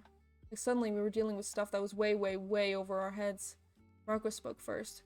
Look, why do we have to deal with this? I say we just forget it. We never talk about it. We never morph. We just deal with our own lives. Tobias and Rachel both looked at me. They were waiting for me to argue with Marco. Marco, I halfway agree with you. Vampy? Sketch? Hi. I started to say. Suddenly Marco just went ballistic. We could get killed, he yelled. Don't you get it? You saw what happened to the Andalite. I mean, this is radical stuff, Jake. This is for real. We could all get killed. How do we know you're not a controller? Dude, I can freaking... Okay. They'll explain this later, but the way to figure out if someone's a controller or not, you just have to keep them hostage for 3 days. And then the alien will die. Because the alien needs, like, food and junk. So... They need food every 3 days. So if you lock them up for 3 days, the alien can't get food. And if there is an alien, it will die. So, you know, that's how you find out. You can do that to me. You can lock me up for 3 days. Have me in your little dungeon. That's fine with me. As long as I get food. Tobias was looking at Marco with a sideways look. Like maybe he thought Marco was some kind of coward. I knew better. Marco had his reasons. Okay, get in my basement. Wait, doesn't the person they control need food as well? Yes, they do. Like, they're really asking her to lock us. Maybe. Marco shook his head. In a quiet voice, he said, Look, I think these controllers are jerks, but if something happened to me, my dad, he wouldn't be able to handle it. 2 years ago, Marco's mom died. She drowned. They never even found her body. Marco's dad lost it big time. He totally fell apart. He quit his job as an industrial engineer because he couldn't handle being around other people. Now he was working as a night janitor, barely making enough to support Marco. He spent his days sleeping or watching TV with the sound off. You can all think I'm a weasel if you want, Marco said. I don't care, but if I get killed or something, my dad will flat out die. He's only hanging in there because of me. I wondered if I should go pat him on the back or something, but if I had, Marco, being Marco, would have just said something sarcastic. Well, now we know one for kings. Shh. Quiet. A horse galloping... Oh wait, where is it? There's Cassie, Rachel said, shielding her eyes and looking off across the open field. A horse galloping across the green. Its black mane was flying in a warm breeze. I didn't see any rider. The horse slowed, trotting closer, and suddenly I had a strange feeling about the horse. Cassie and I have been here for a while, Rachel said, by way of explanation. She's really good at this. Look how fast she can do it. The horse nickered softly, and then the animal began to melt. Big brown eyes became slightly smaller, the long muzzle became a human mouth. A thing that was part horse, part Cassie smiled at us with big horse teeth and said, Hey kids! Marco suddenly sat down, very hard. He had never seen him morphing. It's cool, I said, trying to sound very relaxed. It's just Cassie. I decided I'd better be a gentleman and look away. After all, when Tobias and I had morphed, we were kind of morphed right out of our clothes. But I noticed that Cassie emerged from the horse. She was wearing a skin-tight blue outfit. One of those outfits girls wear to do acrobatics. I watched and saw something beautiful happen. Just for a few seconds, she stayed half horse, half human. She reminded me of the Andalite. I realized it was deliberate. Cassie was controlling the way she morphed. Geez, Rachel, I said. You're right, Cassie is good. Suddenly we heard the sound of tires on gravel. We all spun around. Down the gravel dirt road became a single black and white car. The cops! Tobias cried. How could they have found them already? How could they have found them already? There's no way. It's been like one day, come on. Chapter 11. Hold up? Hold up what? I don't understand how they could possibly have found them. Unless someone saw them morph. Which is, like, probably impossible. Or maybe Jake's brother knows. And, like, told people. Maybe. I don't know. Yeah. Okay. Chapter 11. Cassie, morph, now, I snapped. The police car was coming fast. By controlling the way you can become a cat girl. Oh my god! You're right! If you control the way you morph, you can literally just get cat ears and cat tail. Yeah, you're right. That is how it works. You could do that. Dude, we just need this technology, and then cat girls can become real. Cassie, morph now, I snapped. The police car was coming fast. We do not want to have to explain a half horse, half person. Which way should I morph? Cassie wailed. Horse or human? She reared up slightly on her hind legs. I knew what was happening. She was fighting the horse's urge to panic. Human, human, human, I said. Everybody stand in front of her. The police car squealed to a stop, sending the gravel flying. A single policeman stepped out. I waved at him. Morning? He said. You kids, hiding something? I wanted to look over my shoulder to see what kind of shape Cassie was in, but that would have been a mistake. Hiding something? Ha ha ha. Ha ha ha ha. I repeated. Step aside, all of you, he ordered. Wait, cat girls aren't real yet? Then what are you? This is just a costume, bro. I'm still a vampire. Vampires are obviously very real, but cat girls, not yet. Not yet. That baby was never real. Yeah. Step aside, all of you, he ordered. We did, revealing Cassie, fully human. Policeman looked puzzled, then he shrugged. I breathed a sigh of relief. Can we help you, officer? Rachel asked in her best responsible voice. We're making some inquiries, he said, still looking at Cassie like something must be wrong with her. We're looking for some kids who were off shooting fireworks at the construction site across from the mall last night. Suddenly, Marco started coughing. Something the matter with him? The policeman asked. Nope, I said. Nothing wrong with him. The accident happened 2 years ago. You have to let her go. Never let me go. Never. I will always be here inside of your head. We want these kids, the policeman said. We want them real bad, see? It was dangerous what they did. Someone could have been someone hurt, so we want to find the kids. Suddenly I knew he was one of them. The policeman was a controller. I looked at his face. It seemed normal, but inside his head there was a creature from another planet. An evil parasitic slug. Just behind those normal human-looking eyes, something vile lurked. I don't know anything about it, I lied. He looked at me real close and I began to sweat. Hey, you know what? He said. You look familiar. You look like a young man I know named Tom. He's my brother, I said. I was trying not to let my voice go weird, but I just figured I couldn't forget the fact that it wasn't some normal human cop I was talking to. It was a yerk. This wasn't even a human anymore. Not really. It was a human controller. Human brain was totally enslaved. Tom's your brother, eh? He's a good kid. I know him from the Sharing. I'm one of the adult supervisors. Great group, the Sharing. He should come to a meeting. Definitely not sounding like a cult. Definitely not at all. Yeah, Tom invited me already, I said. We have a lot of fun. Yeah, I repeated. Well, call me if you hear anything about these kids at the construction site. I could warn you, they may come up with some wild story to conceal their guilt. But you're too smart to believe in a bunch of crazy lies, aren't you? He's a regular genius, Marco said. Finally, the policeman took off. Okay, rule number 1, Rachel announced firmly. We don't do anything to attract attention. We have to be secret about everything, especially morphing.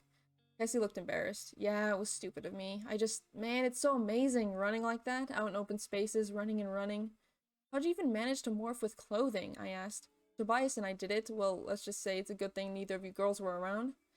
I took some practice, Cassie said, and it can only be tight clothing. I tried it with a coat on, and it got shredded. I don't know what we'll do in the winter. That's not going to be a problem, Marco said firmly, because there isn't going to be any more morphing.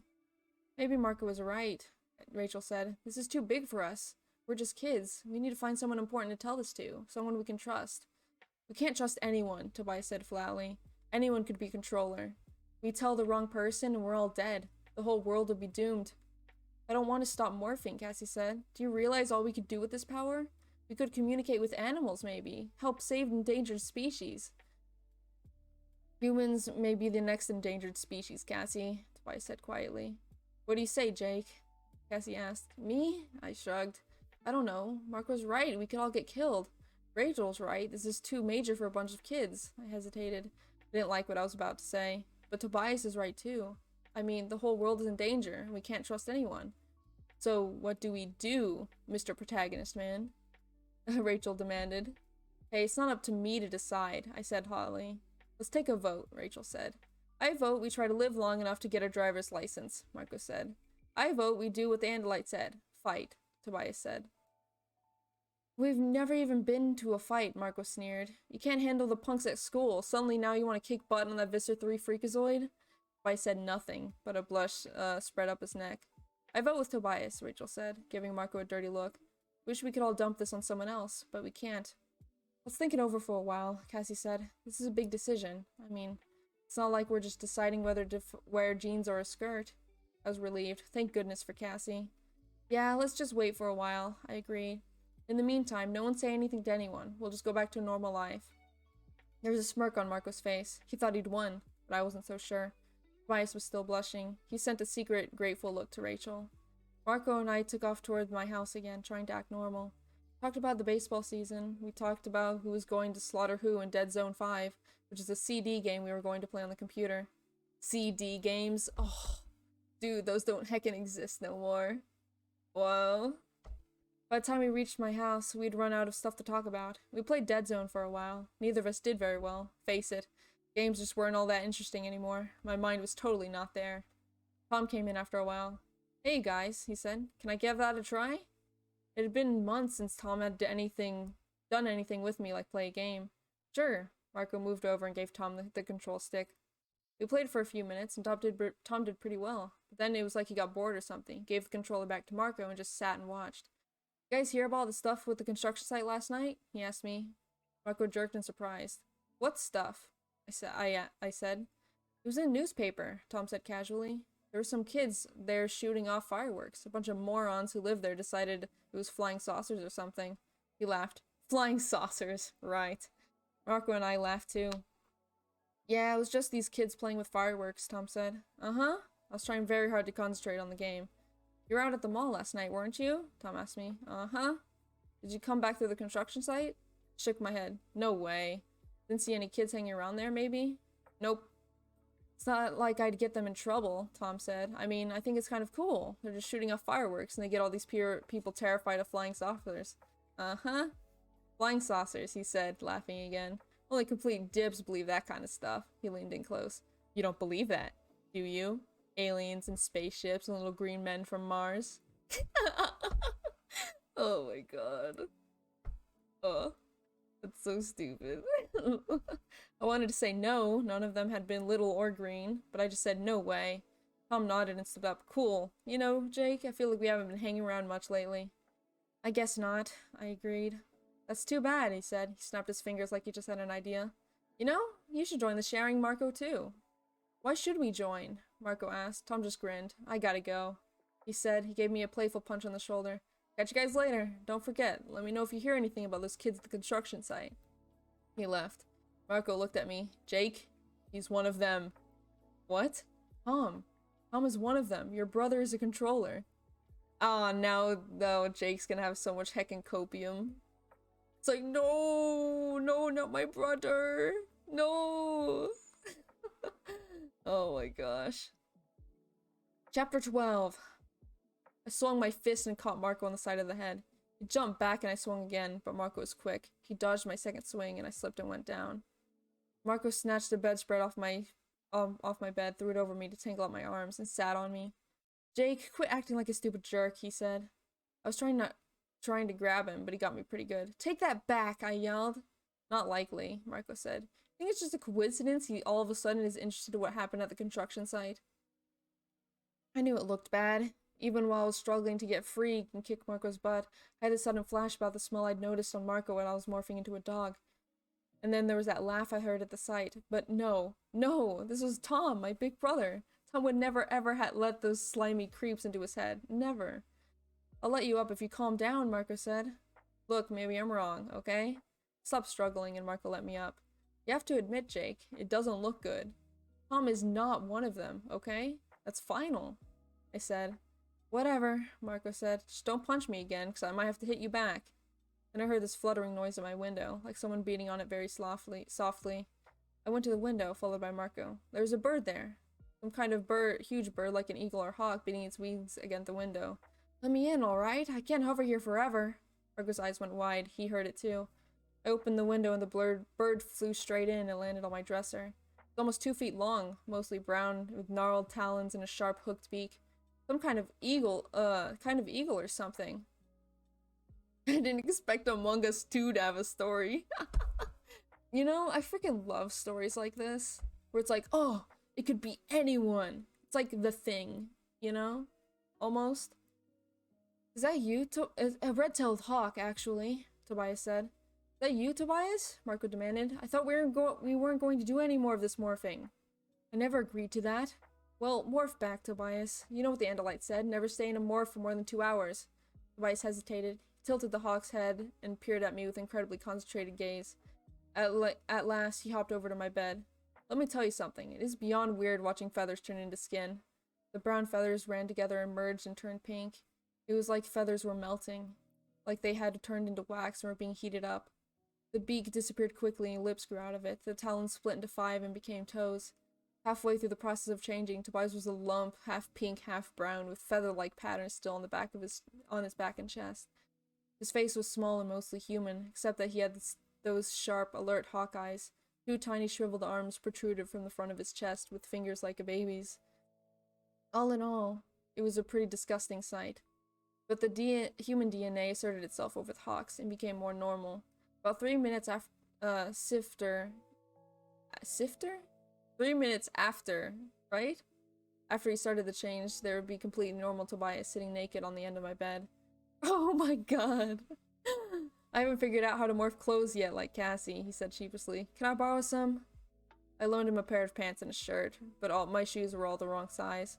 That was the coolest thing I've ever done in my life, Tobias said. His old face was glowing. I was riding the thermals. What's the thermal? I asked. That's when there's warm air rising up from the ground. It forms a cushion under your wings, and you can just float up there, like a mile up. You just surf the thermals. You guys have got to do it. It's the best thing ever. Tobias, how on earth did you get a hawk morph? I demanded. There's an injured hawk right there on Cassie's barn, he said. There's this cool osprey, too, but I decided on the hawk. How'd you fly if the hawk you morphed into was injured? I wondered. Marco shook his head pityingly. Jake, do you pay any attention to biology class? DNA has nothing to do with injury. The DNA wasn't broken, just a wing. I ignored Marco. You're lucky Cassie's dad didn't catch you, I said to Tobias. He's so depressed. Tobias commented. Who's depressed? Cassie's dad? No, the hawk, I mean. I think he knows we weren't trying to hurt him or anything, but he can't stand being cooped up in there while his wing heals. Tobias' eyes darkened. It's terrible when birds have to be locked in cages. They should be free. Yeah, free the birds, Marco commented sarcastically. I'll get you a bumper sticker with that printed up. You wouldn't have that attitude if you had been there with me, Tobias said angrily. It was cool being a cat and all, but a hawk is just total absolute freedom. I've never seen Tobias so happy. I mean, Tobias had a pretty lousy home life, thinking about it. Suddenly had this feeling. I repeated the warning. No more than 2 hours in any morph, right? Keep track of time, right? Tobias smiled. Yeah, I don't have a watch or anything, but with the hawk eyes you can actually see the hands of someone's when they're half a mile below you. It's like being Superman. You can fly, plus you have supervision. Now he's Superman, Marco muttered. I was looking around. I guess I might be able to see something from the air. Tobias said. I was looking for something that might be a yerk pool. That phrase sounded vaguely familiar. I remembered Visitor 3 saying something about yerk pools. What's a yerk pool? I asked Tobias. It's where yerks live in their natural state. Every 3 days, a yerk has to leave its host body and go into the yerk pool to soak up nutrients, especially chondrona rays. Marco and I exchanged suspicious looks. Neither of us knew any of this. At the end, Tobias explained, when the Andalite told us all to run for it, I stayed behind for a few seconds. I guess maybe I was too scared to even run. I shook my head. I knew better. Tobias just didn't want to leave the Andalite alone. I think maybe the Andalite meant even more to Tobias than the rest of us. Anyway, he gave me visions, I guess you'd call them. Pictures, information. A lot of it, all at once, all jumbled. I haven't even started to sort it all out. But I do know about the yerk pools and the chondrona. Marco held up his hand, silencing Tobias. Let me check the door, he said. He went to my door and peeked out into the hallway. All clear, he announced. Tobias gave Marco a questioning look. Tom? Marco said. He's one of them. Don't make me hurt you, I warned him angrily. Tom is not a controller. Either way, we should be careful, Tobias said. He lowered his voice. The chondrona is a device that produces chondrona particles. See, it's like this portable version of the yerk's own home sun. The yerks need chondrona particles to live, like humans need vitamins or whatever. The chondrona particles are beamed from whatever the chondrona is and concentrated into the yerk pool. Once every 3 days, every yerk has to leave its host and go into the pool, soak up particles, and then re-enter the host body. What does this have to do with you flying around playing Superman? I asked. Well, it seems dumb now, but I was thinking I could see a yerk pool.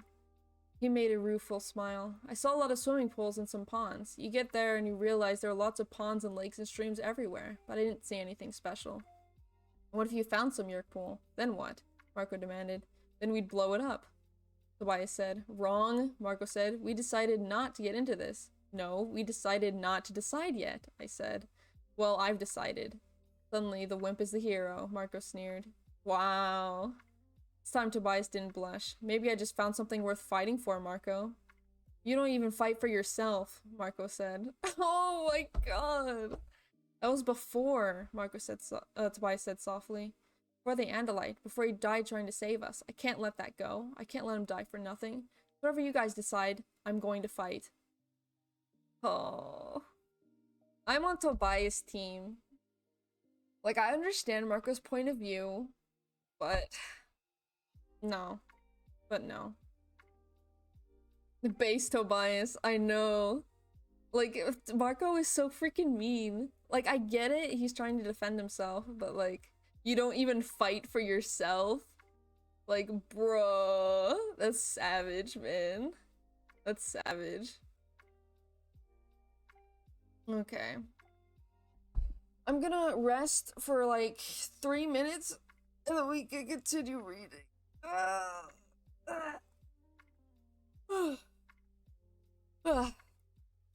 I will finish this whole book in one heckin' go. I'm gonna do it. To base this. Yes, exactly. I'm gonna skip and see how many chapters there are.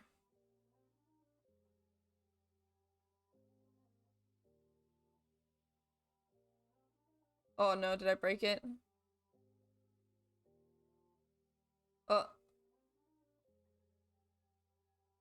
Chapter 24. Okay, so there's 24 and we're at 13.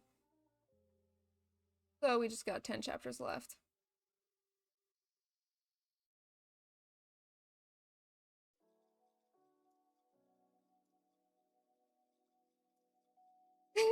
You should let us lock you in the basement but not scratch your cat ears. Yeah, because one of them is less embarrassing. You know? Less embarrassing.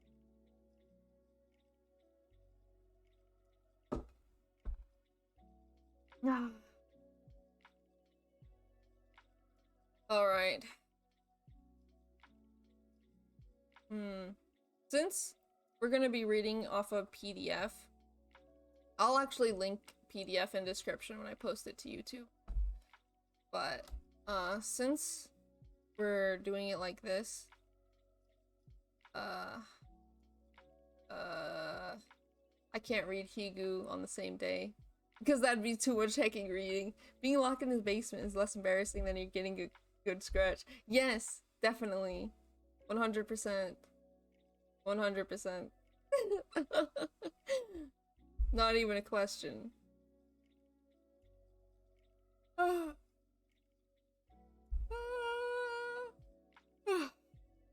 Okay.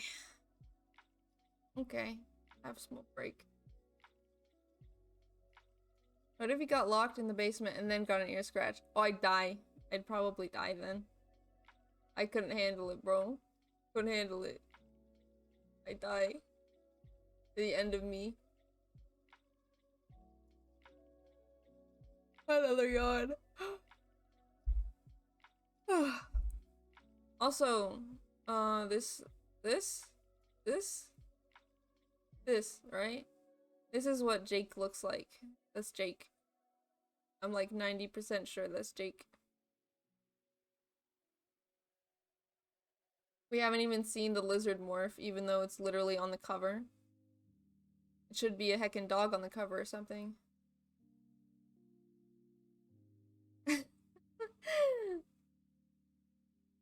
I guess God, those in-betweens.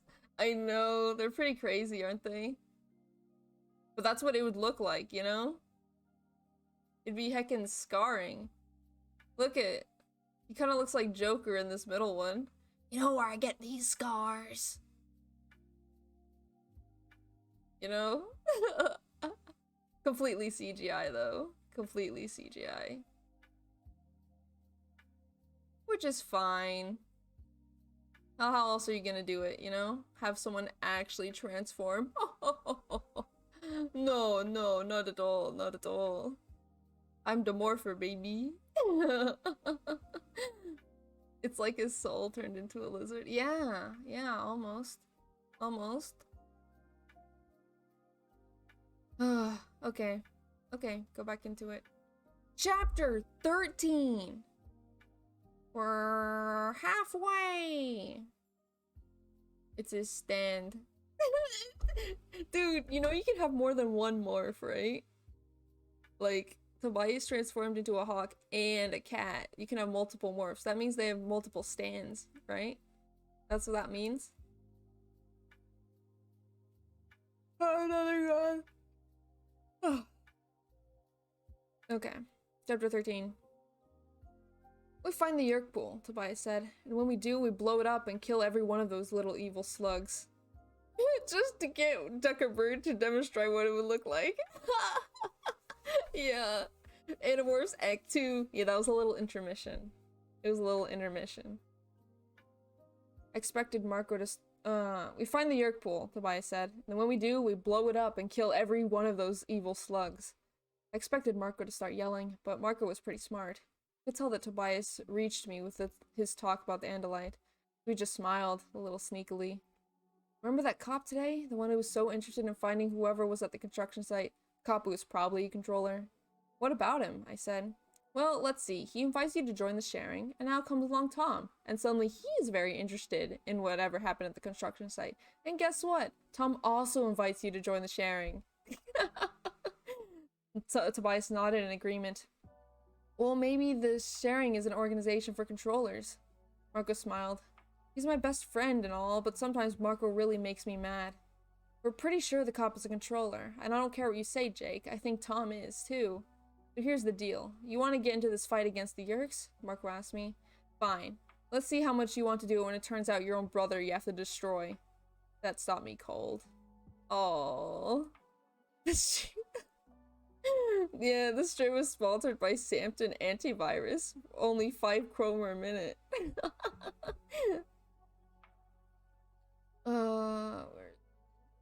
It's not some exactly some video game, is it? Marco asked. This is reality. You don't know anything about reality, Jake. Nothing bad has ever really happened to you. You have this perfect family, like I used to have. Oh, oof. Voice cracked a little. Never really talked about his mom's death. I realized he was right. I didn't know about reality. Not the way reality had happened to Marco and to Tobias. So maybe we'll just walk away from this, Marco said. Let someone else fight this fight. Sorry about the Andalite, but I've got enough death in my family. No, I said, surprising myself. The Andalite gave us morphing power for a reason. It wasn't just for fun of being a dog or a horse or a bird. He hoped we would fight. Then maybe Tom is the enemy, Marco said. Maybe it's your own brother you'll end up destroying. Yes, I said. My throat felt all tight. Maybe that's what will happen. Maybe not. But the first step is to find out more. And I think the way to do that is check out a meeting of the sharing tonight. I'll call the others. Anyone wants to come? Cool. You want to stay out of it, Marco? That's cool too. He hesitated. He sent Tobias an angry look, but he said, okay, it's just a meeting, right? We go and see? I'm in for that. I called the others. Rachel agreed quickly. Cassie had to think about it for a little while, but she agreed too.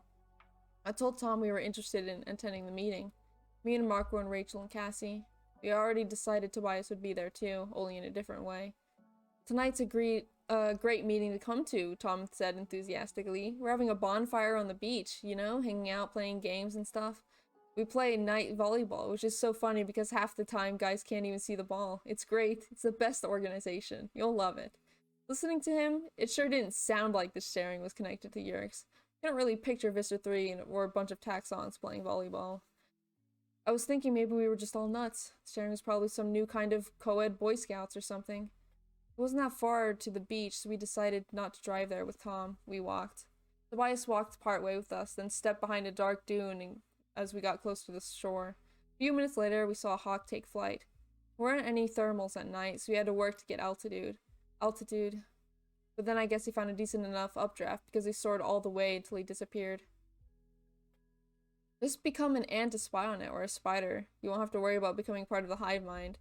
Yeah, true, but they don't really think about stuff like that yet. They do eventually, but not yet. I've got to try that, Cassie said. It looks wonderful. Yeah, I agreed. Ahead, the bonfire burned bright on the dark beach. People were all around it, playing, talking, eating, kids from school, adults, people I didn't know, others I did. Were they all controllers, I wondered? How could I ever know? And was my brother one of them? For about an hour of hanging out on the beach, I was sure I was nuts. There was no way these guys were aliens. We played some volleyball, me and Tom together on one team. We ate the barbecue ribs they had. I mean, it was just this normal good time. The sand was still warm, the night air was chilly, but near the fire was nice. Now you see why I enjoy this? Tom asked me. It's cool, I said. I looked around at all the people having fun. I didn't realize it was so much fun. Well, that's not all it is. I mean, it's more than just fun. Sharing can do all kinds of things for you once you're a full member. Once you're a full member. Oh. Bro, I don't even have the power, but I still want to come up with that. I still was able to come up with that. yeah. Become dinosaur? That actually happens, I think. I think they do time travel or something. I can't remember. I remember something about that. Aren't ants in this setting an invasive alien species? No. No way. Not that I know of. I don't think, anyway. How do you get to be a full member? I asked. He smiled mysteriously. Oh, that will come later. First, you become an associate member, and leaders will decide whether to ask you to become a full member. Once you become a full member, the whole world changes. At that moment, something weird happened. I was looking at Tom, and he was smiling at me. Then his face kind of twitched. His head started to pull to one side like he was trying to shake his head, only he couldn't quite do it. Just a split second, there was a look in his eyes. Scared, or something. He was looking right at me, like it was some different person. Some scared person was looking out of those same eyes. Then he went back to normal, or what looked like normal. I have to go for a while, he said. Full members have a separate meeting. You guys stay here and have fun. Have some more of that barbecue. It's great, isn't it? With that, he was gone into the night. Felt like I had swallowed some barbed wire. Marco and Cassie came over. They just finished playing frisbee in the surf with some kids. Marco was laughing. Okay, he said. I admit it, I was wrong. These are just normal people having a good time, and Tom is not a controller. I didn't know whether to laugh or cry. Marco was wrong. I knew what I had seen in Tom's eyes. He was trying to warn me. Somehow he managed to gain control of his face for a second before the yerk in his head crushed him. Tom, the real Tom, not the yerk slug in his brain, had tried to warn me. Yeah, he's definitely an imposter. Definitely. Even if Jake doesn't want to admit it. Chapter 14. We're all going off to a separate meeting, I said. All the full members. I'd like to know what goes on in that meeting. I struggled to sound normal, but my insides were churning. I saw people heading that way, Rachel pointed. Let's see if we can get close, I said. What's going on? Marco asked. I thought we were just deciding everything was normal here. It was Cassie who had answered him. Nothing is normal here, she said. Can't you feel it? She shivered. All these so-called full members, they're all being so perfectly nice, so perfectly helpful. They're all so perfectly normal, it's abnormal. And all the time their eyes are following you, watching you like a hungry dog watching a bone. Creepy, Rachel agreed. Like if you took cheerleaders, combined them with gym teachers, and made them drink 10 cups of coffee. They're all a little just too happy, aren't they? Marco admitted. People keep telling me how all their problems disappeared once they became a full member of the sharing. It's like some cult or something. That's what I'm saying. I'm getting into that secret meeting, I said. I had to know. I had to be dead sure. Let's get away from the fire. Over behind that lifeguard stand. How are you going to get into the meeting? Marco asked. Don't worry about some stray dog that's walking along the beach, I said. Some stray... Ah, Marco said. Good idea, Cassie said. I'd do it too, but the only morph I can do is a horse. They would notice a horse. I checked to see if no one would see us. I waved over my head. A few seconds later, Tobias came swooping silently out of the starlit sky. He landed on the lifeguard stand. What's up? Full members are often some private get-together, I told him. Do you know where they are? Of course. With these eyes, I can see the mice scampering through the dune grass. Nice, plump, tasty-looking things. Tobias, get a grip. Don't start eating mice just because you're in a hawk's body. What's next? Roadkill? He didn't say anything. Maybe he was offended at my suggestion he would ever eat roadkill. Or maybe worse, he wasn't offended. Won't their brother notice that that's his dog? Yeah, maybe. I don't think this plan will go well anyway, honestly. They're just learning morphs and they're already trying to infiltrate a meeting. Like, they're just kids who don't know how to do anything stealthily. This won't end well. I know that for a fact. Where are the full members? I asked. Oh, what if it wasn't aliens? What if it's, just an effed up cult? Yeah, that would be interesting. Yeah, the whole thing was just a big dream, wasn't it? Where are the full members? I asked. About 100 yards down the beach. There's a little bowl-like arena formed by the dunes. There are people posted all around, though, like guards. I nodded. Good job, Tobias. You've been in that body for more than an hour. You need to morph back. No, I'll keep watching from above a little while longer, he said. No, Tobias, I said sharply. You need to morph back. You've done what you needed to do. There was a little problem. I don't exactly have any clothes on. Marco has your clothes in a bag. Rachel and Cassie will turn away while you morph. Cassie grinned. I'm gonna have to teach you boys how to morph clothing. Still, Tobias hesitated. I hate changing back. It's like going back into a prison or something. I hate it when I don't have wings. Tobias, you can always return to your hawk form later, Rachel reassured him. Now come on, both of you. I'll look the other way so your delicate boy modesty isn't offended. I took a deep breath. It was only my second morph. It seemed totally ridiculous that I was even thinking about becoming a dog. But as I concentrated, I could feel the itchiness and the squirmy feeling as Homer's DNA combined with the Andalite's technology and began to change me. At the same time, I could see my fingers growing from the ends of Tobias's wings. Keep a grip on your human side, Cassie warned me. You can't have you chasing cats or whatever. You need to stay focused on staying in control. I started to say, yes, I know, but it came out, ruff, ruff, ruff. I was already too changed to make normal human speech. But I thought my answer and said, yes, I know, Cassie. Don't worry. Tobias copium. I know, I feel so bad for Tobias, you know? Like, he just wants to be free, man. But I do worry, she said softly. I nuzzled her hand with my cold nose, and she patted my head. I set off across the sand. Cassie had been right to warn me. Dunes, the surf, the slow chirping of the birds hidden in their nests, all of it was so perfect for distracting my dog mind. I heard something behind the seagrass, and it broke and ran. I was off before I could even think. It ran, and I chased. I think it may have been a chipmunk or something. I never could be sure, because it found a hole and went diving in. I dug frantically in the sand before my human brain realized, whoa, Jake, this is not what you're supposed to be doing. Stop it. I made myself walk toward the meeting. I could hear a murmur of voices. I started to creep closer, and then I realized that was dumb. Dogs don't creep around. They just walk or run. If I went around acting like Spy Dog, that would make people pay attention. So I wandered along, like any dog out for an evening stroll on the beach. My tongue lolled out of my mouth. My tail wagged occasionally. The only thing I had to be careful was to not let Tom see me too clearly. After all, I looked exactly like Homer. Basically, I was Homer. I approached the edge of the area. There were high dunes all around. About 20 or 30 people were standing together.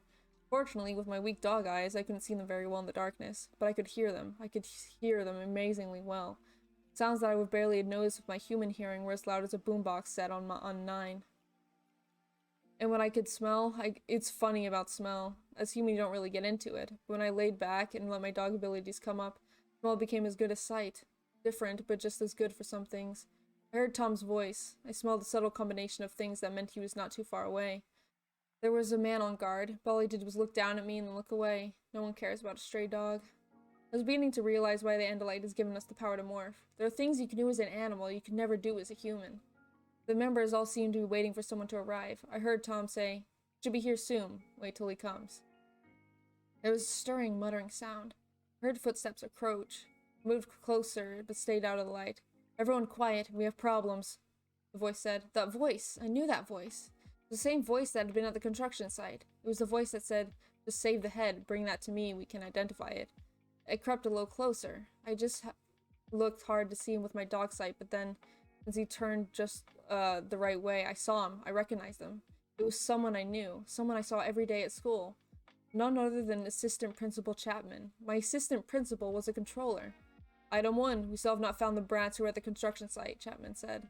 His voice was hard. "I want them found. Visser 3 wants them found. Does anyone have any clues?" For a moment, no one spoke. Then I heard a second familiar voice. "Could have been anyone," Tom said. "But it might be the one who's my brother, Jake. I know he goes to the construction site sometimes. That's why I brought him here tonight. So we could either make him ours or kill him." Oh no! Oh my god. Sharon member, what the dog doing? Yeah, that's literally what they're thinking. Just, what the dog doing? Yeah, imagine your own brother freaking killing you. And then your actual brother is like inside your head, screaming. And it's like, "No, don't kill him, no!" Oh, that's so sad. That's so freaking sad, man. Chapter 15. Either make him ours or kill him. Felt like someone had punched me. I told myself that Tom was a human controller, some slimy, slotty slug from another planet in his brain controlling him. When he talked to me, it wasn't even Tom, not really. It was a Yerk. My brother, one of them. Chapman, one of them. They were everywhere. Everywhere! How are we going to stop them? How are we even going to try? They could take my own brother from me. If they could take Tom, then how was I going to be able to stop them? It was insane. Marco was right. I think if I had been fully human right then, despair would have just overpowered me. But dogs don't know about despair. It was Homer's simple, happy, hopeful mind that saved me. For a while, I was just sort of let go and drifted into dog consciousness. I didn't want to think. I didn't want to be a human being. For a while, I just wandered around the dunes and smelled things. But I knew I had a job to do. For a while, I let go of the simple happiness of the dog and forced myself back into painful reality. I waited and listened some more to the meeting, but I was still so upset that I didn't really track on a lot of what was being said. I just kept hearing over and over in my head, "Make him ours or kill him." Though one other thing that did stick in my mind was Tom discussing with some other guy, some other controller, the schedule for going to the Yerk pool. He'd just been and was feeling good, he said. He had been heading back on Monday night. That was the slug in his head talking. The Yerk that controlled Tom needed to return to the Yerk pool. That's when I heard another voice. "Cassie!" I slunk around quickly, around the back of a dune to get closer. I could hear clearly Cassie's voice, and another voice that took me a minute to recognize. It was the policeman. Same policeman. "Hey, what are you doing back here?" the policeman demanded. "I was just looking for shells," Cassie said. "It's a place for full members," the policeman said gruffly. "Private business, you understand?" "Yes, sir," Cassie said in her most humble voice. I got to where I could see them, although I have to tell you, the dog sight is not exactly great. Everything is like an old TV with bad color and all blurry.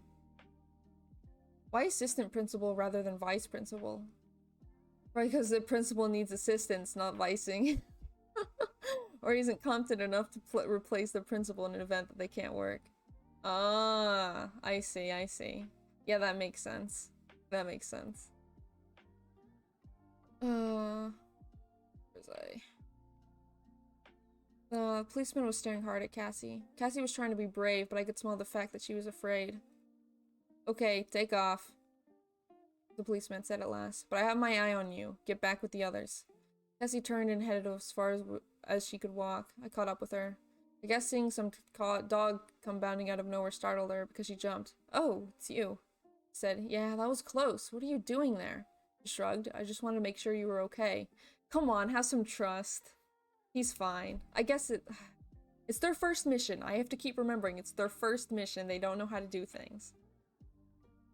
I was safer than you were, I pointed out.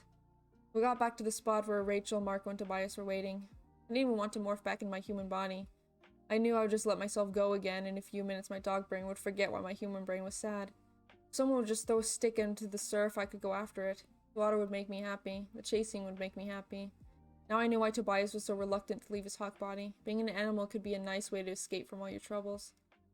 I began to morph back into my own body. Cassie and Rachel turned and looked out toward the water. When I was myself again, I said, Marco, you were right. Tom is controller. Tom did not look pleased about being right. I told him what Tom had said to Chapman about bringing me to the meeting to either use me or kill me. Wait a minute, Chapman's one of them too? Rachel asked. Our Chapman? The assistant principal? I think he's some kind of a leader, I said. It was him the other night at the construction site. He was the one who told me of the Hork Bajir, just to keep the head. That is so Chapman, Marco said. I suggest that we get the heck out of here, Tobias said. No, it's okay, I said. Chapman told Tom there was not to be any killing at the Shining meeting. They don't want any suspicious activities. He also said they just couldn't go around killing every kid who might have been at the construction site. They needed to be sure. That's decent of them, Rachel said dryly. Not really. Chapman just said for a while longer that they'd have to avoid attracting too much attention. A bunch of kids started turning up dead, people will definitely notice. He said that they would just wait. Kids can't keep quiet for long about seeing aliens. When the kids talk, the controllers will find them and get rid of them. Except that we aren't going to talk about what we saw, Rachel said. You got that right, Marco agreed. We aren't saying anything. We are forgetting everything we saw. We are going on with our normal lives. Yeah, brain empty, only stick. Yeah, if only life could be that simple, you know? Except, and leave Tom the way he is? I demanded. No way, never. He's my brother. I'm going to save him. Just how do you figure you'll do that? Marco asked sarcastically. Let's see. It's you versus Chapman, the cops, a bunch of Hork-Bajir, and Taxons, and first of all, that creep Visser 3. All you have to do is fight them you can do is to fight them, is to turn into a dog and bite their ankles. It's like being stuck in the most impossible video game ever invented. I grinned, or at least I showed my teeth. Yeah, it is, kind of, but I'm pretty good at video games. He won't leave, and he won't be alone, Rachel said. I'm in this too. And me, Tobias said. Me too, Cassie agreed. Swell, Marco said. So suddenly you're the Fantastic Four. This isn't a comic book, this is real. We heard the sound of people coming through the dunes. The meeting for full members had broken up. Everyone quiet, I said. We'll let this ride. For now. I said that to Marco, to calm Marco down. I had no intention of letting it ride. I pulled Cassie aside. Listen, Cassie. I need an Animorph that will let me watch Chapman without him seeing me. What do you have at the farm? Cassie got quiet for a moment. Let me think. We have a lot of injured birds, of course. We have a wolf with a broken leg. We have a wild cat with one eye. I waited while she went down a list of animals at the wildlife rehabilitation clinic. Suddenly, Cassie snapped her fingers. I wonder, how small an animal do you think we can morph? I shrugged. I had no idea. I may have something in mind, she said. It's not really in the clinic as a patient, just sort of lives there. It's small, it could crawl up walls, it's fast if you need to get away. I guess it can hear and see okay. Which is how I ended up in Cassie's barn later that night, crawling beneath cages full of sick buzzards between this pair of jumpy deer, looking for lizards. Oh, the lizards! Oh, let's go! There's actually a really hard Animorphs video game, several in fact. Yeah, true. Yeah. Lizard, but sadly not frog. Well, seeing a lizard in a school is a lot more normal than seeing a froggo in a school. You know? I'd think, anyway. Chapter 16. I did it Monday morning in my locker at school. I turned into a lizard. A green anole, to be exact. A member of the iguana family, like you care. Like you care. I waited till the bell rang for first period, which was English class. Everyone else was out of the hallway. I climbed into the ladder. I tried to act cool about it, just in case anyone was watching. The locker was just about 2 inches shorter than me, so I had to crouch. It was so tight I couldn't move. The only light from the 3 small ventilation slits. I could hear my heart pounding into the cramped dark space. I was afraid. It was one thing turning into a dog. I mean, it's weird, it's strange, but it's also kind of cool. Dogs are cool animals, but lizards? Should have practiced, I muttered under my breath. Really should have practiced, like Cassie said. It's hard to focus for the morphing. I remembered the way we had caught lizard the night before last. We spotted it with a flashlight, and Cassie put a bucket over it so it couldn't get away. It had been fairly creepy, just touching it to acquire its DNA pattern. Now I was going to become it. Frog would also the hazard of being dissected or flushed or fed a firecracker. Yeah. True. They can't attract attention. They can't attract attention, alright? So no being frog. No being frog. Not yet, I guess. Maybe they'll be frog one day. The first thing I noticed, I suddenly had more room inside the locker. I didn't have to crouch down. Wait, he's hiding in his own locker? And my shoulders weren't scrunched up anymore. I touched my face with one hand. Skin was looser than it should have been, and pebbly to the touch. I ran my hand over my head. My hair was almost all gone. Things began to happen very fast. The locker grew and grew around me. It was as big as a barn, big as a stadium.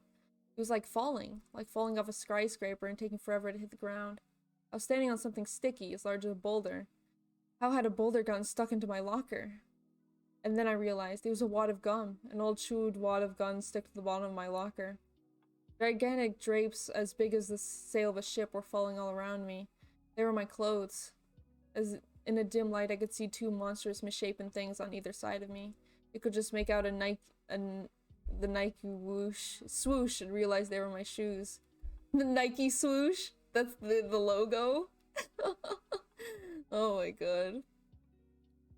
They were the size of houses. And then the lizard brain kicked in. Fear! Trapped! Run, run, run, run, run, run! I shot left. A wall. I scampered up, feeling my feet stick to it. Trapped! I jumped back. Another hard surface. Trapped! Run, run, run, run! I fought to get control, but the lizard brain was panicked. It didn't know where it was. It wanted to get out. Out! Go toward the light, I ordered my new body. The ventilation slits. That was the way out. But the body was afraid of the light. It was terrified. I was still bouncing off the walls. I could not overcome the panic instincts of lizard body. Go to the light! I screamed inside my head, and suddenly I was there. I poked my head out, and my body slithered after me. My tongue flicked out, and I got a weird kind of input from it, like smell, only not quite. It kept flicking. I could see the shoot of my mouth and lick the air. In the bright light, I realized how bad lizard eyes were. I couldn't make sense of what I was seeing. Everything was shattered and twisted around. Down was up, and up was down. Colors weren't even close to right. I tried to think. Come on, Jake. You have the eyes on side of your head now. They don't focus together. They see different things. Deal with it. I tried to make sense of the pictures using this knowledge, but they were still a mess. It seemed to take me forever to figure it out. One eye was looking down the hall to the left, the other was looking down the hall to the right. I was upside down, gripping the side of the locker, which was a long gray field that wouldn't end. And all the time, the green and old brain was fighting me. Now that I was out of the dark locker, it desperately wanted to go back in. Chapman's office I reminded myself. Where was it? Left, that way. I was off and running, straight down the wall. Zoom! Then on the level floor. Zoom! Around the scrap of paper twice as big as I was. The ground flew past. I was being strapped onto a crazy out-of-control missile. Then my lizard brain sensed the spider. It was a strange thing. I wasn't sure if I saw the spider or heard it or smelled it or tasted it on my flicking lizard tongue, or I just suddenly knew it was there. I took off after it, racing 1,000,000 miles an hour before I could even think about stopping. My legs were a blur, they moved so fast. Probably wasn't a huge spider, not if you were a great big human being. To my lizard eyes, it looked like as big as a small child. It was huge. I could see the compound eyes, I could see the individual joints in its 8 spider legs. I could see the clicking, awful mandibles. The spider ran. The Spider-Man. The spider ran. I ran after it. I was faster. No! I screamed inside my head, but it was too late. I jerked forward, striking as a snake. My jaw snapped. Suddenly, the spider was in my mouth. I could feel it fighting. I could feel the spider's legs squirming and fighting to get out of my mouth. Tried to spit it out, but I couldn't. The lizard's hunger for the spider was too great. I swallowed the spider. It was like swallowing a whole canned ham. A canned ham I was fighting all the way down. No, no, no! My brain cried in horror and disgust. At the same time, the lizard brain was pleased. I could feel it become slightly calmer. That does it, I told myself. I'm out of this morph. I wanted out of the horrible little body. I didn't care who saw me. I was going back to my human shape. Walker was right. It was insane to get involved in this. Insane. I heard the ground shake. It was this noise like stomping across the land. It was giant. There was this huge shadow in the sky, like someone was trying to crush me by dropping an entire building on my head. The shoe came down. I scampered left. Another shoe. My tail! My shoe! The shoe was on my tail! I was trapped!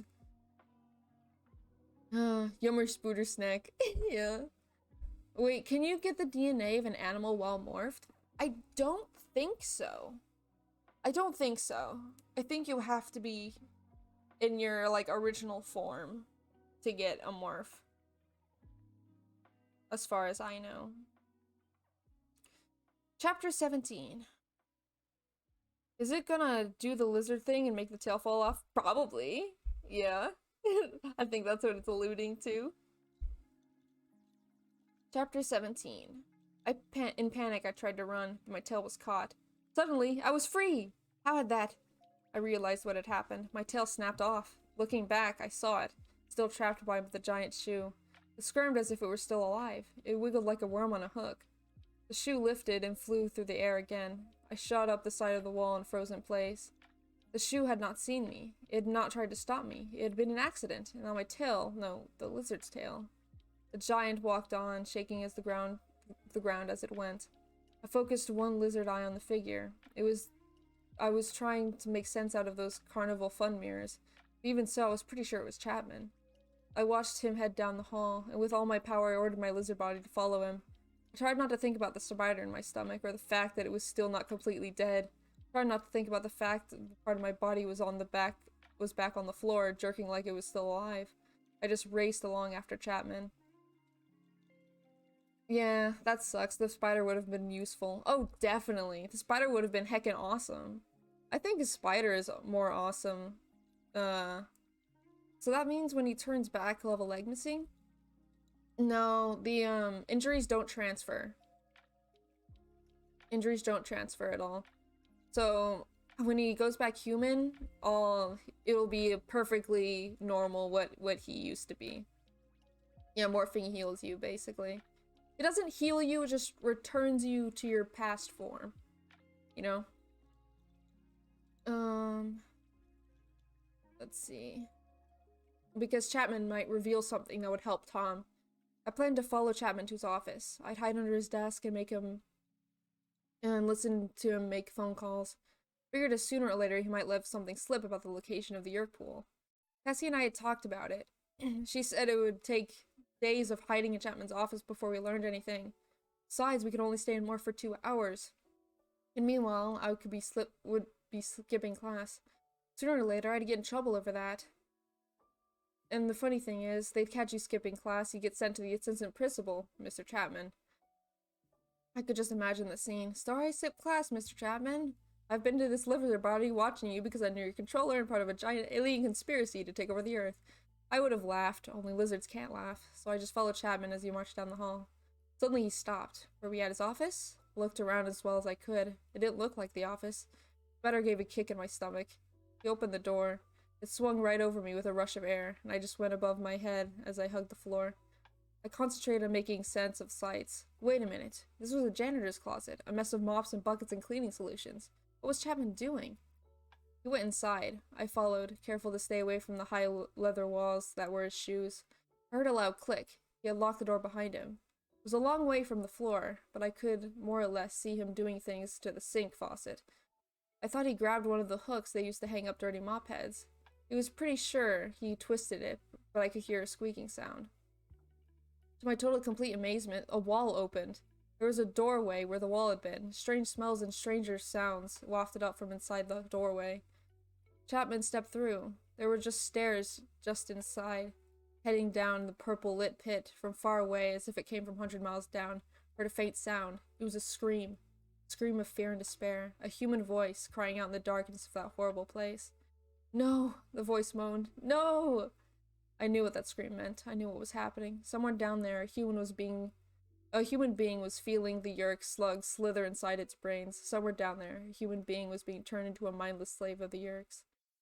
Chapman headed down the stairs. The door closed behind him. I had found the Yurk pool. It was right under my school. Oh, a Yurk pool in my school? Wow, I can't believe that. Oh my god. So the reason they can morph into smaller or bigger animals is because of hammer space. Hammer space implies the existence of hammer time. Yep. Oh my god. Chapter 18. Screams, I said. Human screams. It sounded far off, but that's what they were. Our friends looked at me. All but Marco looked away. It was in the same afternoon, right after school. We'd gone to the mall. We figured it was the best way to not look suspicious. No one thinks there's anything weird about kids hanging together at the mall. We were at the table at the food court, sharing some nachos. Ever since eating the spider, I'd have the desire to consume lots of junk food to help me forget. You were a lizard at the time, Marco pointed out. Who knows what you heard? I know, I said. I can't stand the thought of what's happening to people down there, Cassie said. She shuddered. It's sickening. We have to do something, Rachel said. Yeah, let's rush right down there, Marco said. Then it could be us screaming. I realized I had lost my appetite for nachos. Marco, you can't just ignore what's going on, Rachel said. Sure I can, he said. All I have to do is remind myself that, hey, guess what? I don't want to die. That's it then? Rachel demanded, outraged. Just whatever is best for Marco. I don't think Marco is being selfish, Cassie said. Just the opposite. He's thinking about his father. About what would happen to his dad if Marco... He's not the only one who got his people to worry about, Rachel said. I have a family. We all do. Not me, Tobias said softly. His sad, crooked smile. It's true. No one gives a rat's rear about me. I do, Rachel said. I was surprised to hear her say that. Rachel isn't exactly sentimental. Look, I said. I'm not asking anyone else to go with me, but I don't have a choice. I heard that scream today, and I know Tom is going down there tonight. He's my brother. I have to try to save him. I held out my hands, helpless. I have to do it. For Tom. I'll go with you, Tobias said. For the Andalite. There's no one else who can do anything to stop the Yurks, Rachel said, and I'm scared to death, just thinking about it, but I'm there. Marco looked sick. He gave me a dirty look and shook his head. This is bad, he said. This is so bad. If it wasn't for Tom, I'd walk away. Look, Marco, you don't have to, I started to say. Oh, shut up, he snapped. You're my best friend, you jerk. Like I'm going to let you go face this all alone. I'm in. It's to rescue Tom. That's it, and then I'm done. Only Cassie had remained silent. She was looking dreamily off at the heads of the mall crowd. You know, back in the old days, I mean, the real old days, the Africans, the early Europeans, the Native Americans, they all believed animals had spirits, and they would call on those spirits to protect them from evil. They would ask the spirit of the fox for his cunning. They'd ask the spirit of the eagle for his sight. They would ask the lion for his strength. Guess what we're doing is sort of basic, even though the Andalite technology that made it possible. We're still just scared little humans trying to borrow the mind of a fox, the eyes of an eagle, or a hawk, he added, smiling at Tobias. The strength of a lion, just like 1,000 years ago, we're calling on the animals to protect us from evil. Will their strength be enough? I wondered. I don't know, Cassie admitted solemnly. It's like the basic forces of planet Earth are being brought into the battle. Marco rolled his eyes. Nice story, Cassie, but we're 5 more normal kids up against the Yurks. If it was a football game, who would you bet on? We're toast. Don't be so sure, Cassie said. We're fighting for Mother Earth. She has some tricks up her sleeve. Good grief, Marco said. Let's all buy Birkenstocks and go hug some trees.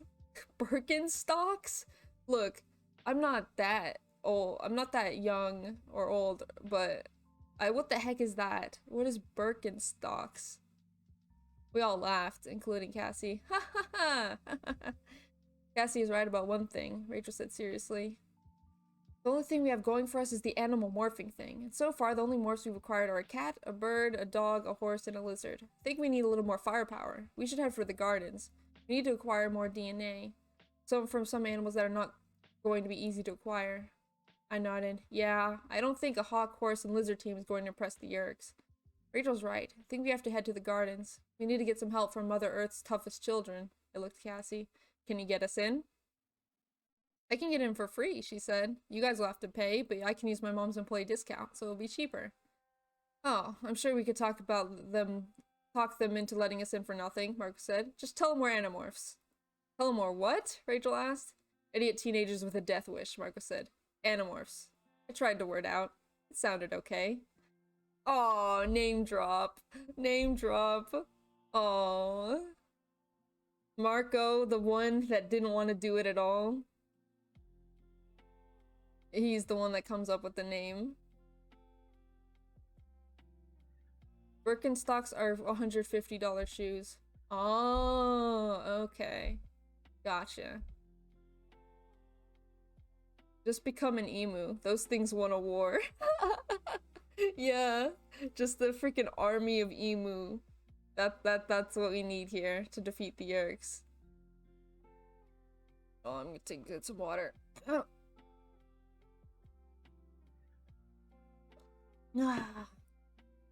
Okay.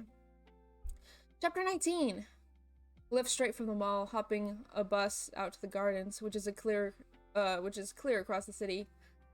On the way, I tried to catch up on my homework. I had missed a lot of classes that day, so I borrowed class notes from my friends. Rachel kept perfect notes. Tobias had terrible notes with all kinds of little drawings in the margins.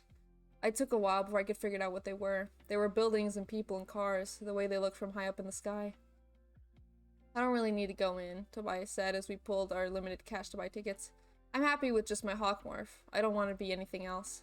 I think that's a mistake, Rachel said. Our one real weapon is the power to morph. We should acquire as many useful morphs as we can. What kind of animal morphs are going to be able to deal with Visitor 3 when he turns into that big monster that ate the Andalite? I asked. There's nothing in the zoo other than that's going to kick that big monster's butt. Marco winked. Fleas? No one can kill fleas. We'll itch him to death. I had to smile. Now you're suddenly Mr. Hopeful. No, I'm so scared I'm getting weird, he said. I haven't done this morphing stuff. You guys all have. I'm not even a full-fledged Animorph yet, and I'm still normal. I still feel normal, Cassie said. She looked troubled. Cassie, you can turn into a horse, Marco said. Very few normal kids can do that. It's different for Jake turning into a lizard. He's always been a reptile. He's always been a lizard person. I took a good-natured swing at Marco, but he dodged it. It was cool having Marco with us, even if he was giddy. It took about half an hour to reach the main gate of the gardens. I climbed down off the bus feeling nervous. Not at all like I usually felt going there. I mean, the gardens is just about my favorite place to go normally. But normally, I'm not going there to get personal with dangerous animals. The main part of the gardens is rides. They have all the usual stuff, like roller coasters, which are my personal favorite, and ferry wheels and water slides. They also have the animal part, which is like a zoo, only cooler. They have dolphin shows, and this whole section where they can get close to some of the safer animals. This monkey habitat that they have is like a whole monkey city, practically. Anyway, if I were an animal and I had to be in a zoo, I'd want to be there. Cassie led us to the main building, which holds all kinds of exhibits. It had everything from really big animals that need lots of space. It had everything but the really big animals that need lots of space. Those animals are farther out, mostly, in big grassy habitats that look like in parks. Parks with walls and moats and fences around them. The big building is supposed to be like a rainforest, I guess. It's where they keep the animals that need to be warm all the time. There's a pathway that winds around all the tropical trees overhead, with bushes here and there between the exhibits. Some of the exhibits are tiny, and some are really big. Like the area they have for otters. It's a waterfall with a water slide for the otters to play in. We were near the otter habitat when Cassie stopped. Okay, now everyone stay together and try not to be too suspicious looking, she said, taking you inside. Inside where? Marco asked. Well, the way it works, there are walkways behind all the exhibits. That's how they feed the animals and give them meds or whatever. Meds are medicines, sorry. Of course meds are medicines, shut up. She points to a conspicuous doorway. Anyway, we can go in through there. It was an odd change from outside to inside. One minute we were in this fake rainforest, and the next minute we were in what looked like a hallway at school. Only the smell was worse, kind of damp and moldy and musty. More like the boys' locker room. Okay, look. If any of the staff people stop us, the story is we're here to see my mom, said Cassie. Of course, it's so late in the afternoon she won't be here, I hope. Because if she finds out I've been dragging four of my friends back here, well, I can't be saving the world from aliens invaders if I'm grounded. Hopefully there won't be many staff people here at all. We shuffled along the hallway, feeling like we definitely did not belong, which we didn't. On the other side of the main hall, there were these side paths that led to different exhibits. Fortunately, the doorways to the exhibits had numbers on them. We'd have to rely on Cassie's knowledge to find our way around.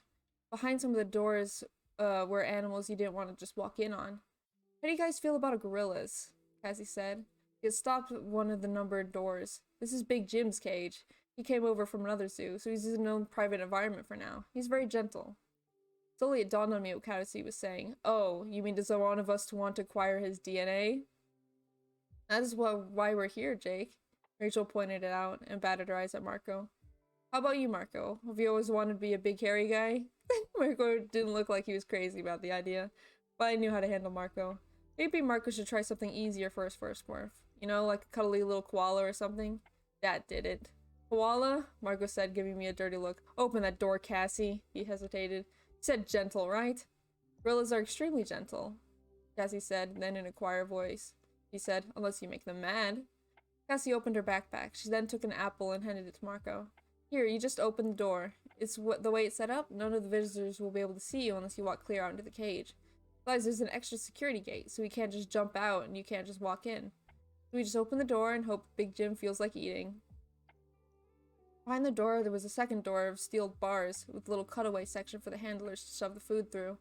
The entire door opening was concealed behind a fake rock ledge, so it wasn't visible to the people looking into the cage. But Big Jim noticed this right away. He climbed heavily down from the perch on the rock ledge to take a good look at us through the bars. Big Jim was definitely big. He had fingers the size of my wrist. But Jim didn't seem to mind us being there. Mostly he seemed interested in Marco's apple. He looked Marco over, snorted like he wasn't impressed, and then held out his hand. Hand him the apple, Cassie directed. He wants the apple. I loved your work in King Kong vs. Godzilla, Marco told the ape. He sucked his hand through the bars and held out the apple. Surprising daintiness, the gorilla lifted the apple and then began inspecting it closely.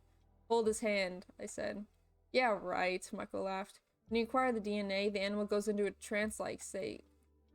I said, go ahead and grab his hand and concentrate. Marco tentatively touched the gorilla's wrist. Nice, monkey. The gorilla ignored him. Big Jim was much more interested in the apple than any of us. Concentrate, Rachel urged. Marco closed his eyes. The ape closed his eyes. This is so cool, Tobias commented. You realize that gorilla could pull Marco apart like a paper doll? Look at those arms. Marco opened one eye. Tobias, being terrified gets in the way of concentrating. How about you shut up about his arms? Suddenly, I heard a whirring sound. I looked down the hall and then back. It was one of those electric carts, just like a golf cart. It was coming towards us. Attack natural, Cassie hissed. Marco slipped out and slammed the door on Big Jim. As long as it isn't a security guy, we'll probably be okay. The cart came up to us. Its driver was a man wearing a stained tan lab coat over his jeans. In the back of the cart were two large white plastic buckets full of something brown and horrible smelling. Hey, you're Cassie, right? Doc's kid? How's it going? Fine, Cassie said. She waved casually and the man drove right on past. That was easy, Rachel said. He didn't even seem to care that we're back here. Well, where next? Cassie wondered. We're at a four-way corner. There were blank, white, painted hallways in all directions. Electric golf cart was parked there too. What are we near? I asked. Cassie thought for a moment. Okay, the walkway leads to outer exhibits. That one leads to the offices and storage facilities. These two go around the main buildings. We're close to, let me see, bats and snakes are that way. Bats? That would be cool.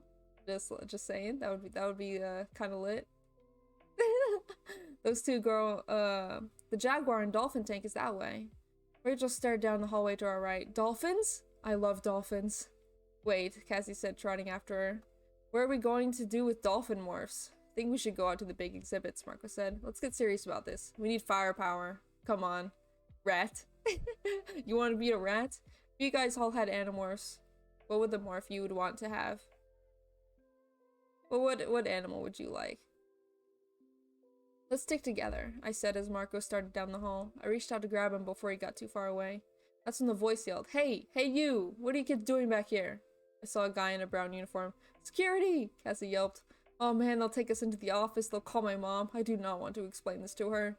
Split up, I said, trying to sound like a leader. Just like at the construction site. One guy can't get us all. This guy looks like my grandfather, Rachel said. Not like that hork Bajir that was after us. You kids, hold on! Oh man, Cassie said. With that, she took off down one hallway. Rachel and Tobias went after her. Marco was already 20 yards down another hallway, the one that led to large exhibits. I ran to catch up. The guard reached the corner. I saw him glance toward Tobias and the girls. Then he looked at me and Marco.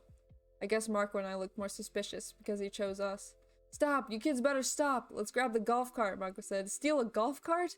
If we don't take it, the guard will. Good point. We jumped in the golf cart. Marco slid behind the wheel. He turned the key to on. He looked at me. It's like driving bumper cars, right? Only you try not to hit anything. Put his foot down on the pedal. The electric motor made a whirring sound and we took off, straight toward the wall. Bam! Hey, try steering, I yelled. We backed up and took off again. We picked up speed, enough to pull away from the guard, and when I was looking back, he was still jogging after us. He's going to have a heart attack, I said. Which way? What? Which way? I turned around to face forward. We had reached a T corner. Right, I yelled. Normally, Marco turned left. Naturally, Marco turned left. I nearly fell out. Why would you go left if your partner says to go right? Oh my god. This time, almost immediately reached another corner. This time, Marco did choose right, and I did fall out of the cart. I hit the linoleum and rolled. I was up and racing to catch the cart. What are you doing? Marco demanded when he saw me. Quit playing around. I gave him a dirty look and climbed back in. I think we lost the guard, Marco said. I'm fine, thanks for asking, I said. Just a few bruises, maybe a cracked skull, nothing serious. Where do you think we are? I think we are in the longest tunnel I've ever seen, I said. It was more and more like a tunnel now. The floor was still linoleum and the walls were still whitewashed, but the lights were getting more spread out, so you definitely had the feeling you were underground. I wonder if they caught the others, Marco said. Now do you see why it's crazy? Do you think we can beat the Yerks? I mean, come on, we can barely beat zoo security. We haven't beat anyone yet, I said grimly. Look! Way up ahead, there were two guys in brown uniforms. Maybe they don't know who we are, Marco suggested. Maybe they think we're regular employees. Maybe, but not if they get a good look at us, I pointed. There's a turnoff. Take it. We turned. At the same time, the guards started yelling.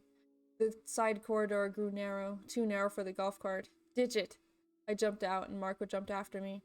We could hear the guards' footsteps as they ran down the main tunnel. These guys were in better shape than the old man. These guys could run. This corridor ended abruptly. There were no doors, one a little to the left and one little farther down to the right. They were labeled P201 and P203. No help at all. Pick a door, Marco said. I took a deep breath. Door number 1. I opened P201. A blast of fresh air hit me. Sunlight blinded me. I blinked, trying to get my eyes to adjust. The rhinoceros blinked too. Ah! I yelled. Ah! Marco yelled. We jumped back and slammed the door. Wrong door, Marco said. Definitely wrong, I agreed. Hey, you kids, stop right there. Guards were just at the end of the corridor. Gotta try door number 2, I said. Do it. We opened the door and ran through.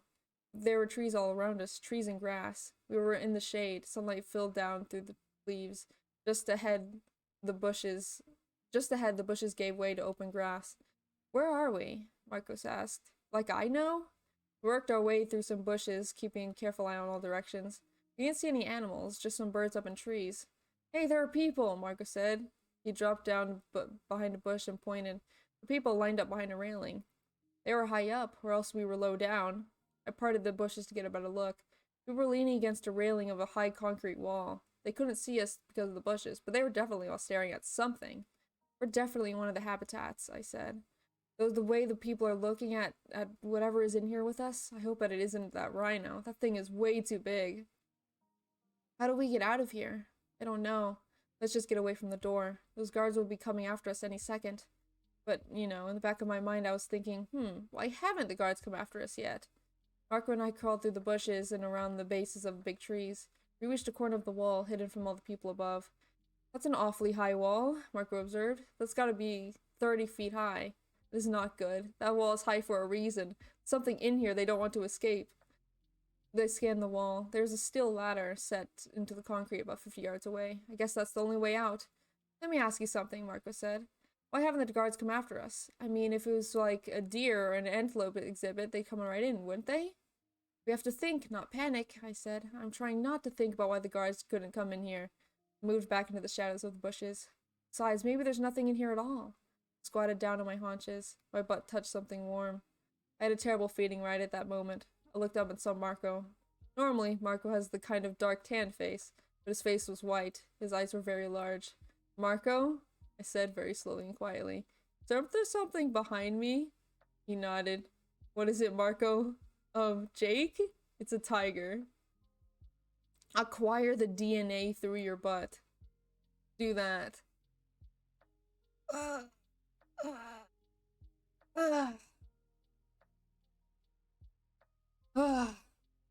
think I might have to stop it here. We're literally 3 chapters left. But my throat's dying. My throat's dying. So I'm probably gonna have to leave it off here. Oh, we have 3 chapters left. We'll do it another time. I just want to finish the first book and then I'll see what you guys think about it, you know? How we feeling? How we feeling about Animorphs, huh? It's as good as I remember it to be, I'll be honest. It's big funny as well. It does have its moments. And the drama too. I don't remember the drama being that good either. And this guy is what I call Jake Tiger Guy. Right. Yeah. So I'll be seeing you guys. Nipa! I'll be seeing you guys. I rate off out of 10. What is off out of 10? Oof out of 10. Okay. Yeah, that makes more sense. Yeah, but hope you guys have a good day. Good night. And I'll be seeing you guys when we finish this hecking book next time. Alright? Bye-bye. Bye-bye. Bye-bye. What's up, readers?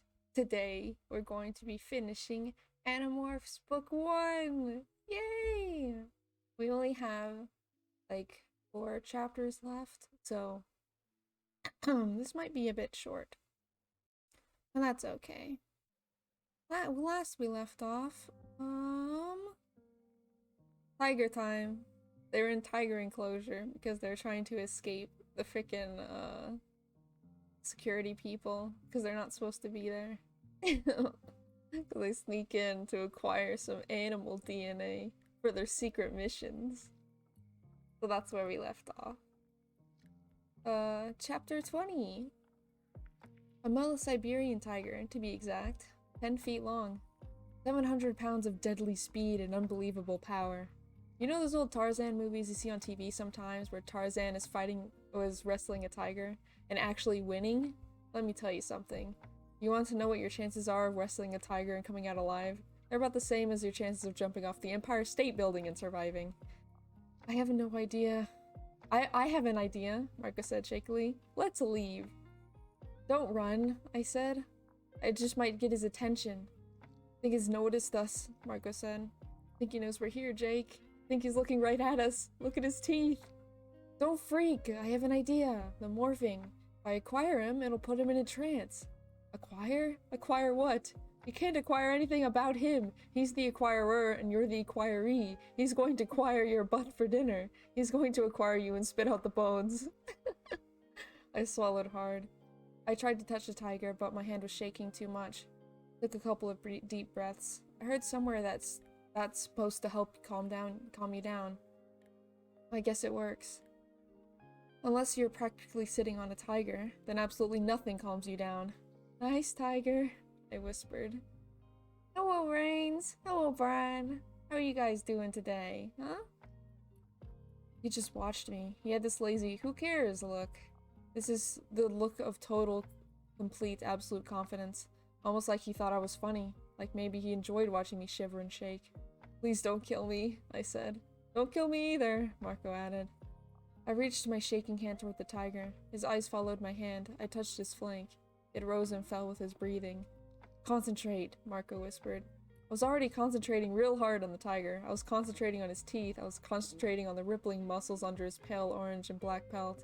I was totally concentrating on the fact that he could swing a big massive paw at his and send my head flying across the grass like a soccer ball.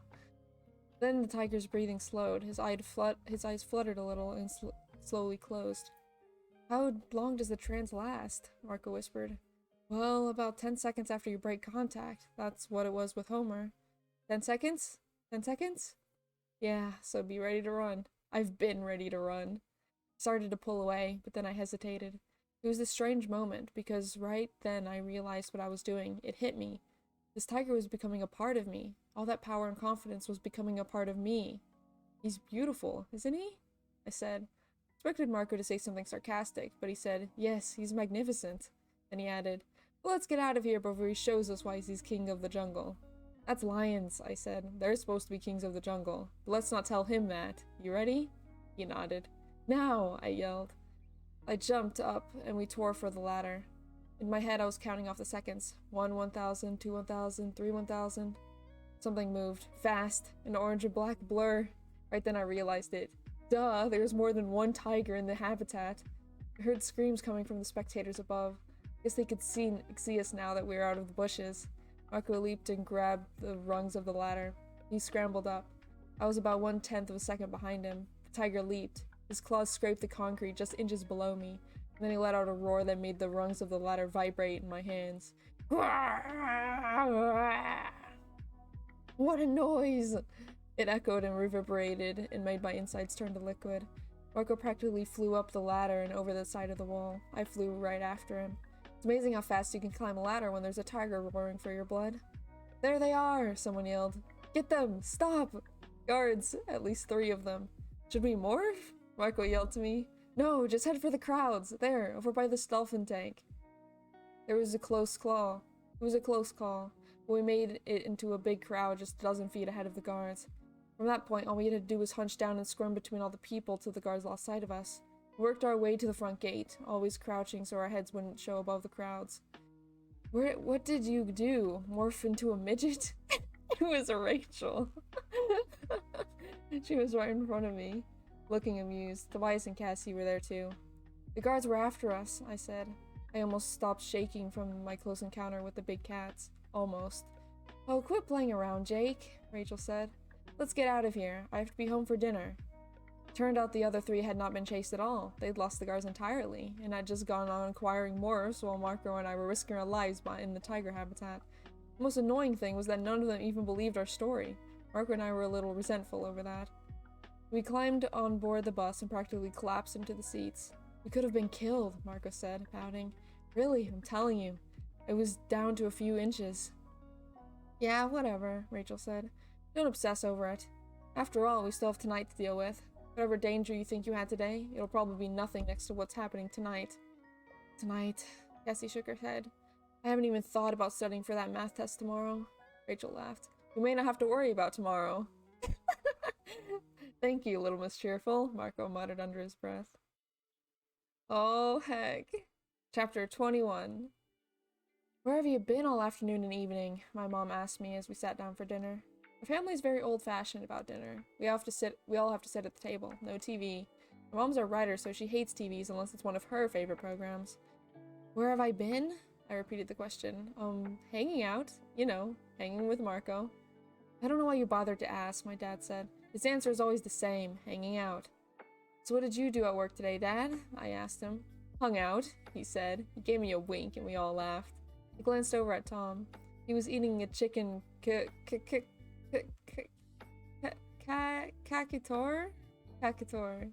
Yeah, like the rest of us, and laughing. He seemed so normal. You doing anything tonight, Tom? I asked him. Hey, Phantom! How you doing, bro? Why? I tried to look casual. You know, I was thinking maybe we should shoot some hoops, I said. Maybe you can teach me some new moves and I can take another shot at making the team. Sorry, man, he said. I have things to do tonight. Yeah? Like what? I asked. Hanging out, no doubt, my mom said. Eat the broccoli, Jake. It's good for you. It's full of trace minerals and vitamins you can't get anywhere else. Okay, I said to my mom. You know how much I love trace minerals. I popped the smallest piece of broccoli I could find and tried to gag it down. Guess it wasn't any worse than eating a live spider. You know, broccoli isn't even that bad, okay? Same as usual, same for you? Yep, pretty much. Same for me. Just vibing, reading some Animorphs, you know how it is. So, Tom, was it What was it that you said you were doing? I asked again. Gave me a dirty look. Do I have to check in with you now? I have things to do today. Is that okay, little brother? A girl, Dad commented. I know these things. I'm a doctor. No, Dad, not a girl, I wanted to say. A yerk pool. What's a yerk pool, Mom? Well, it's kind of a long story. I decided to try one more time. I guess a part of me still refused to believe what Tom was. Maybe you're just afraid to shoot hoops with me. Maybe I'd kick your butt. Yeah, that's it. Happy now? Tom sneered. His gaze met mine. Was there some sign in his eyes? Some evidence of the selfish, evil creature that was controlling him? No, I wish there had been. There's no way to know who is a controller and who isn't. No way.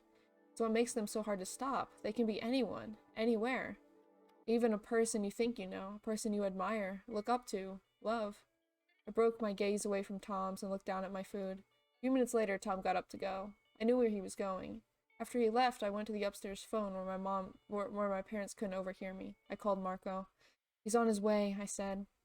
I called Tobias and Rachel. I tried to call Cassie, but I got her mother instead. She's not in, her mom said. She sounded worried. She wasn't home for dinner. She went out to feed some of the animals and didn't come back. Stomach clenched. She's probably just riding one of the horses, I said, trying to reassure myself as much as Cassie's mom. You know, Cassie. All the horses are in their stalls, she said. Took a couple deep breaths. Something was wrong. What had happened to Cassie? I'll look around for her, I said. Don't worry. I'll bet she saw some injured animal or something and went off to rescue it. You know, Cassie, I said again.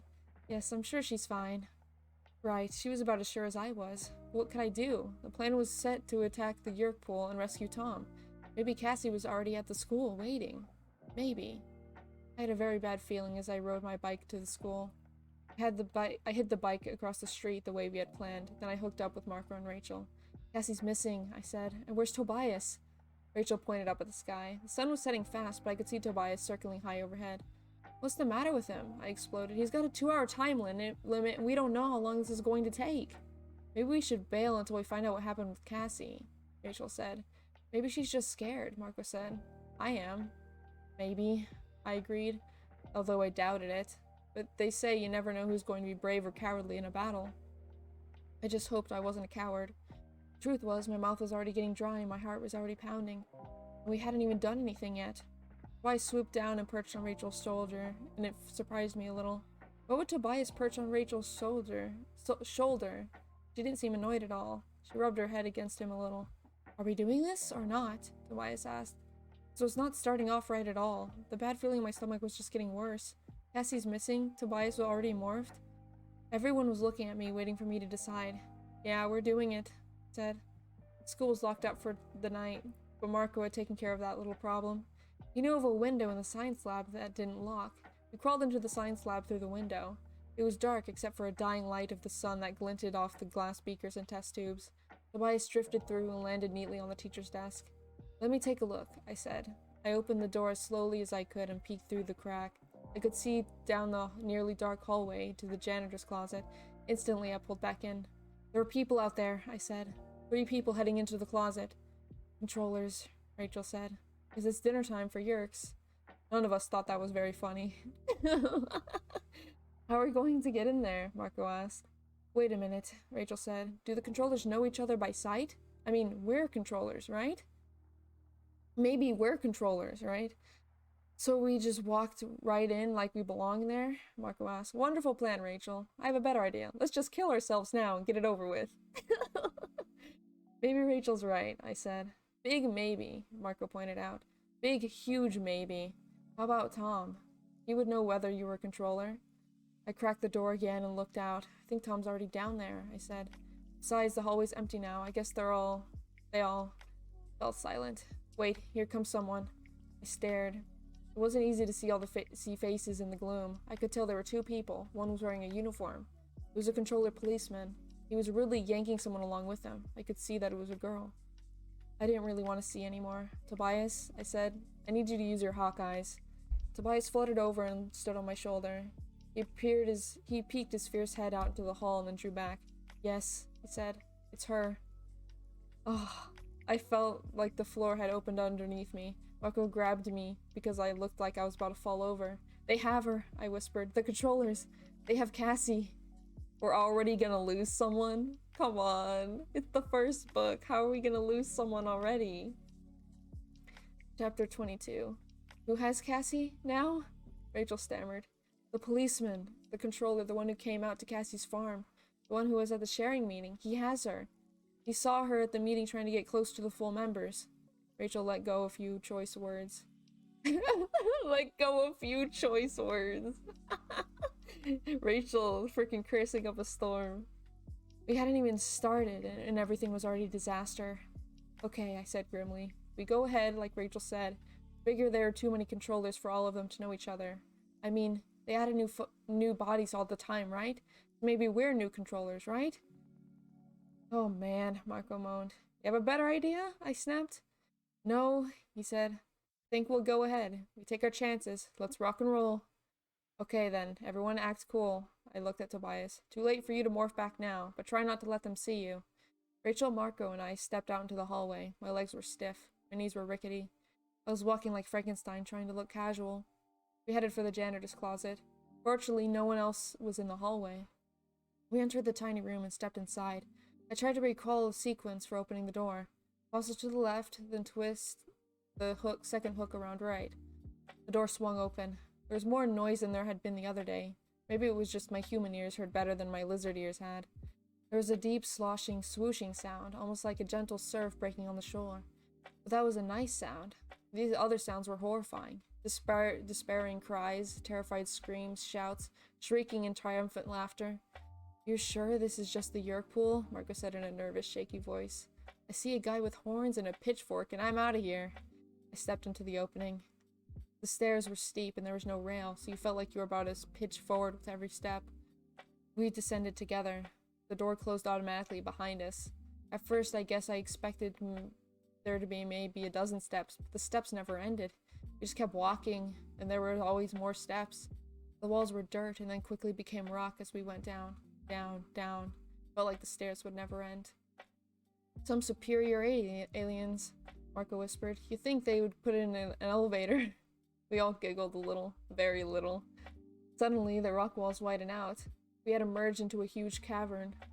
When I say huge, I mean huge. They could have played the Super Bowl in there and had room left over for a couple of malls. It was like a giant bowl turned upside down, all carved out of solid rock. And at the very top of the bowl was a faint outline of a hole. I thought I could see the stars through it. All around the edges of the cavern, I could see the other stairways, like ours. They seemed to come from every direction, appearing out of rock walls leading down to the floor of the cavern.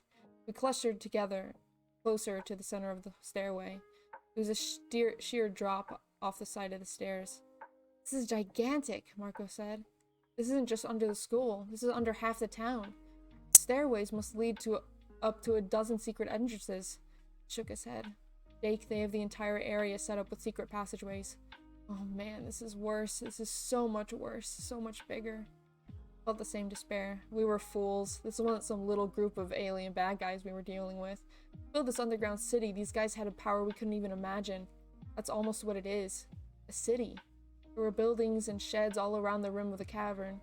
We could see yellow caterpillar earth movers and cranes at work on the far side of the cavern. It seemed weirdly normal in this incredible place. And there were creatures everywhere. Taxons, Hork-Bajir, other things I couldn't even guess at. But mostly, there were humans. A lot of them. The very center of the cavern was a pool, like a small lake, maybe 100 feet across, and perfectly round. Only the water wasn't exactly water. It moved more like melted lead, and it was about the same color. The sloshing sound we could hear was the liquid of the pool being ripped and slashed by hundreds of fast-moving things below the surface. I knew what they were. Yerks. Yerks in a natural, slug-like state. They're swimming and cavorting in the pool like kids on a hot day. Near the edge of the pool were cages. In the cages were Hork-Bajir and human beings. Some of the humans screamed for help. Some cried silently. Some just sat and waited, all hope lost.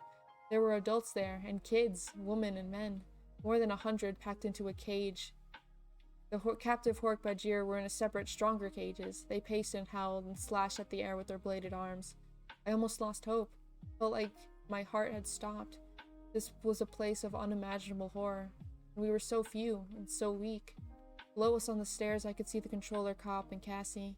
He was dragging her roughly whenever she stumbled.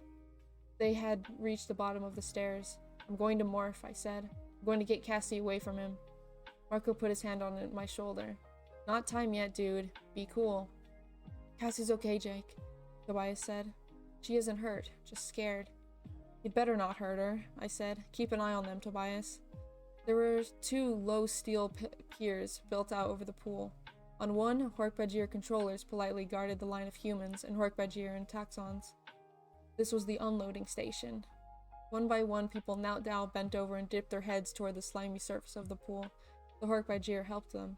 As we watched, a woman calmly bent over, her head just inches above the lead-gray pool. The Hork-Bajir held her elbow gently to help her keep her balance. Then we saw this thing, dribbling, sliding, squirming, crawling out of her ear. A Yeerk. Oh no, Rachel moaned. She sounded like she might be sick. Oh no, no. When the Yeerk was all the way out of the poor woman's head, it dropped into the pool and disappeared beneath the turbulent surface. Instantly, the woman cried out, "You filth! Let me go! Let me go! I'm a free woman! You can't keep doing this! I'm not a slave! Let me go!" The Hork-Bajir grabbed her. They dragged the woman to the nearest cage and threw her in. "Help!" the woman screamed. "Oh, please, someone help! Help us all!" Yeah, that must really suck. Honestly. That must really heckin' suck. God. I hope they can at least save someone. I doubt it, but maybe. Chapter 23. Help! Someone please help us! We had been hearing cries like that all the way down the steps, but now we were close enough to give the cries a human face, cut straight through to my soul. There was a second steel pier. That was the loading station. There were host bodies. The host bodies were dragged from their holding cages to have the Yeerks re-enter their heads. It was a pretty basic process. They grabbed the host, whether human or Hork-Bajir, forced their heads down into the pool. The people sometimes fought and screamed, and sometimes just cried. They always lost. When their heads were yanked back up the pool, we could see slugs still slithering into their ears. I don't think there's a hero in this story. What are you talking about? The kids are the heroes. They'll save people. Probably, maybe. Even though one of them already got captured. It'll be fine. No worries, no worries. After a few minutes, they would become calm again as the Yeerks regained control. And off they went, once more slaves of the Yeerks. It was a horrible assembly line, from the unloading pier to the holding cages to the infestation pier. They moved the poor victims through a pretty speedy rate. But there was another area we could only now see. There were humans and Hork-Bajir, waited on comfortable chairs, sipping drinks and actually watching TV. Taxons squirmed around like gigantic spiny maggots. I heard a faint sound of a television set. I was sure I could hear laughter from the humans. They were watching a show and having a good laugh. Those are voluntary hosts, Tobias said. Collaborators. What are you talking about? I demanded. You remember what the Andalite told us? Many humans in Hork-Bajir are voluntary hosts, Tobias replied. Yeerks persuade them to let them take over. I can't believe that, Rachel said. No person would ever let this happen to them. No one would ever give up control of themselves. Some people are scum, Rachel, Marco said. Sorry to burst your balloon. The Yeerks convince them that taking on a Yeerk will solve all their problems. They think that's what the sharing is about. People believe that they're becoming something different. They can leave behind all their pain. Like spending all their time as a hawk, Marco pointed out. Savage. Oh my god. Tobias had nothing to say to that. He spread his wings, flew up and away. Tobias, come back! I called to him. We have to get moving, Rachel said. We've been standing here and staring too long. He looked at Marco.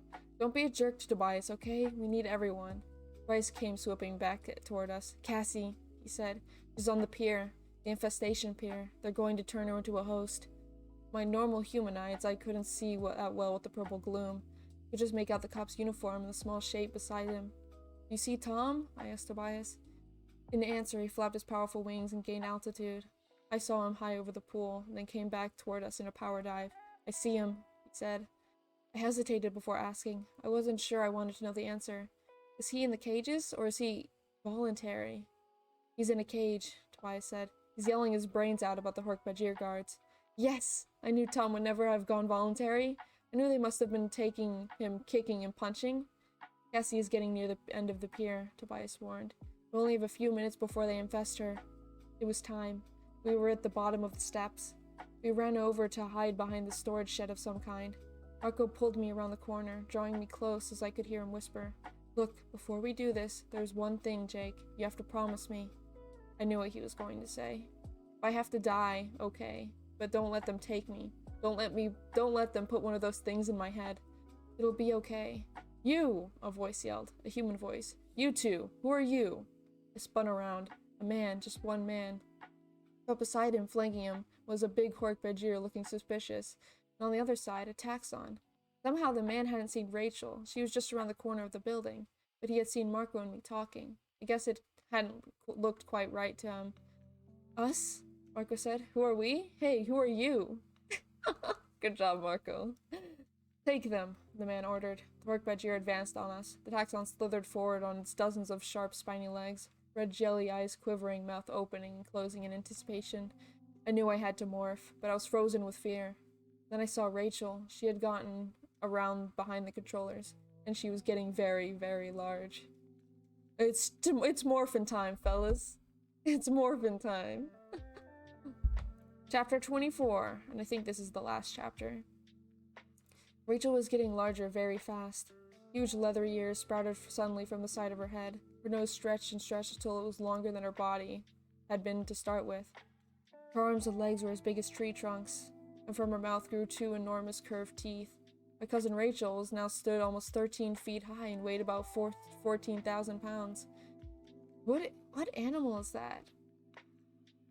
Her nose stretched and... Oh, elephant? Maybe? The weird thing was, I was happy about all this. Ha ha! I heard Rachel's triumphant laugh. I did it! Hork-Bajir and Taxons came closer. Rachel began twisting her little ropey tail. Her front legs pawed the dirt floor of the cavern. She raised her massive head and struck out her 3-foot-long tusks. The Taxon was the first to notice her, with his all-around red jelly eyes. I guess he didn't know how to react. I'm getting goosebumps vibes with the monsters. Yeah, I get more Eldritch being vibes, but I haven't read Goosebumps, so yeah. Rachel charged. 1 minute she was standing there, and the next minute she was barreling forward like an out-of-controlled 18-wheeler. The Hork-Bajir was fast. He spun around and slashed at her trunk with his elbow blade. Too little, too late. Rachel was moving, and no little flesh wound was going to stop her. Puny little nothing, Rachel cried, outraged. You attack me? The Hork-Bajir went down, crushed under her monstrous feet. He bellowed, but Rachel's trumpeting was louder. Taxon tried to run. Turns out Taxons can move out when they want to. It also turns out that elephants are faster than you think. They can be very fast. Rachel's foot caught the Taxon's back end, then little legs collapsed, cracking like broken twigs. Yellow goo oozed from the pop flesh of the big worm. It just kept rolling over him, leaving behind big, extremely disgusting pile of goo. The foul smell of the squashed Taxon nearly knocked me out. The human was just still, just standing there. Said, an elephant? Like he couldn't even think about it being real. Rachel wrapped her tongue around his middle. Yeah, we heard Rachel say, an elephant. The man screamed. I guess he figured out it was real. Rachel threw him through the air. I never saw where he landed. Quick, I yelled at Marco. Morph! Nice work, Rachel, Marco said. Remind me not to ever make you mad. I focused on the tiger. I knew his DNA pattern was in me. I thought of him lying there in his habitat at the gardens, wishing he were back in the jungle. What's Animorphs? Oh, dude. It's just like the name implies. Plus, I have the cover here. If you would like to see it. But basically, they turn into animals. And they're fighting heckin' aliens from outer space that take over humans. It's freaking wild, man. Thank you for the follow, Miui. Thank you, thank you. But yeah, it's freaking wild, man. It's great, though. Oh, where is it? Yeah. More Hork-Bajir coming, Rachel said. Rachel turned to face them, tusk ready. I felt the morph begin. The hair grew from my face, the tail squirted out from behind me. My arms ripped and bulged. They were massive. My shirt ripped. Fell forward onto my hands now, my front legs. The power, it was electric. It was like a slow-motion explosion. I feel the power of the tiger growing inside of me. I watched the claws, long, wicked, curved, tearing, ripping, shredding claws, growing from my puny human hands. I could feel the teeth sprouting in my mouth. My eyes looked through the darkness like it was broad daylight. Most of all, the power, the sheer, incredible power. I was afraid of nothing. Hork-Bajir were running at me, their arm blades slashing at the air. I opened my mouth and I roared. The Hork-Bajir stopped dead in their tracks. That's right, my little Hork-Bajir friends, the human part of my brain thought. Time to meet the tiger. The muscles in my back legs coiled up. I bared my teeth and gave them another roar loud enough to make the ground quiver. I leapt through the air, claws outstretched. Oh, that wasn't the last chapter. This is the last chapter. Do they turn into vampats? I don't think so. But there is always the possibility. I remember them turning into a whole bunch of different stuff. You want to see pics of what the aliens actually look like? I posted it in the Discord if you wanted to look there. I posted it in the Chill channel of what the aliens actually look like. I think they look pretty cool, though I'm not big into aliens anyway. I don't know why I freaking love this so much. Probably because they turn into animals, and animals are cool. But... Chapter 25. This is definitely the last chapter. I sailed through the air and struck the closest Hork-Bajir in the chest. Down he went with me on top of him. He rolled over and tried to get up. He was fast. I was faster. Struck at me with his razored arm. I ducked under the blow. My left paw swung so fast I couldn't even see it.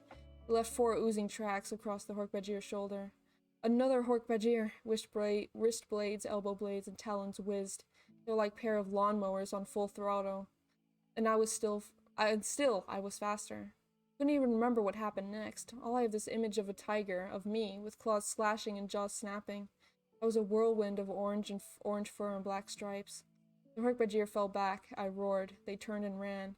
On one side, I saw Rachel. She lifted a Hork-Bajir up on her tusks and tossed him back over her shoulder like he was a doll. And then I saw Marco. Big Jim's massive body was ripping its way out of Marco's slight frame. Just call me King, Marco said. King Kong. Shut up. Shut up, Marco. Oh my god. The truth is, like Cassie, gorillas are very gentle, peaceful, quiet creatures. The truth is also that they're strong, real strong. Basically, compared to a gorilla, a man is something made out of toothpicks. Now Hork-Bajir are pretty large creatures. They stand about 7 feet high and are built for trouble. Marco swung one big gorilla fist and hit the nearest Hork-Bajir in the stomach. The Hork-Bajir went down, hard. I roared, Rachel trumpeted. Marco lifted the Hork-Bajir up and tossed him aside like a rag doll. The rest of the Hork-Bajir turned and ran. Now, I shouted, before they get organized again.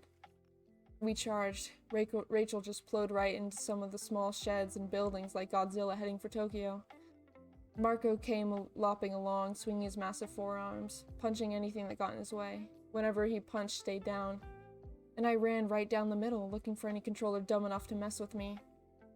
We reached the cages. The people and Hork-Bajir inside shrank back from us. They were almost as afraid of us as they were of the controllers.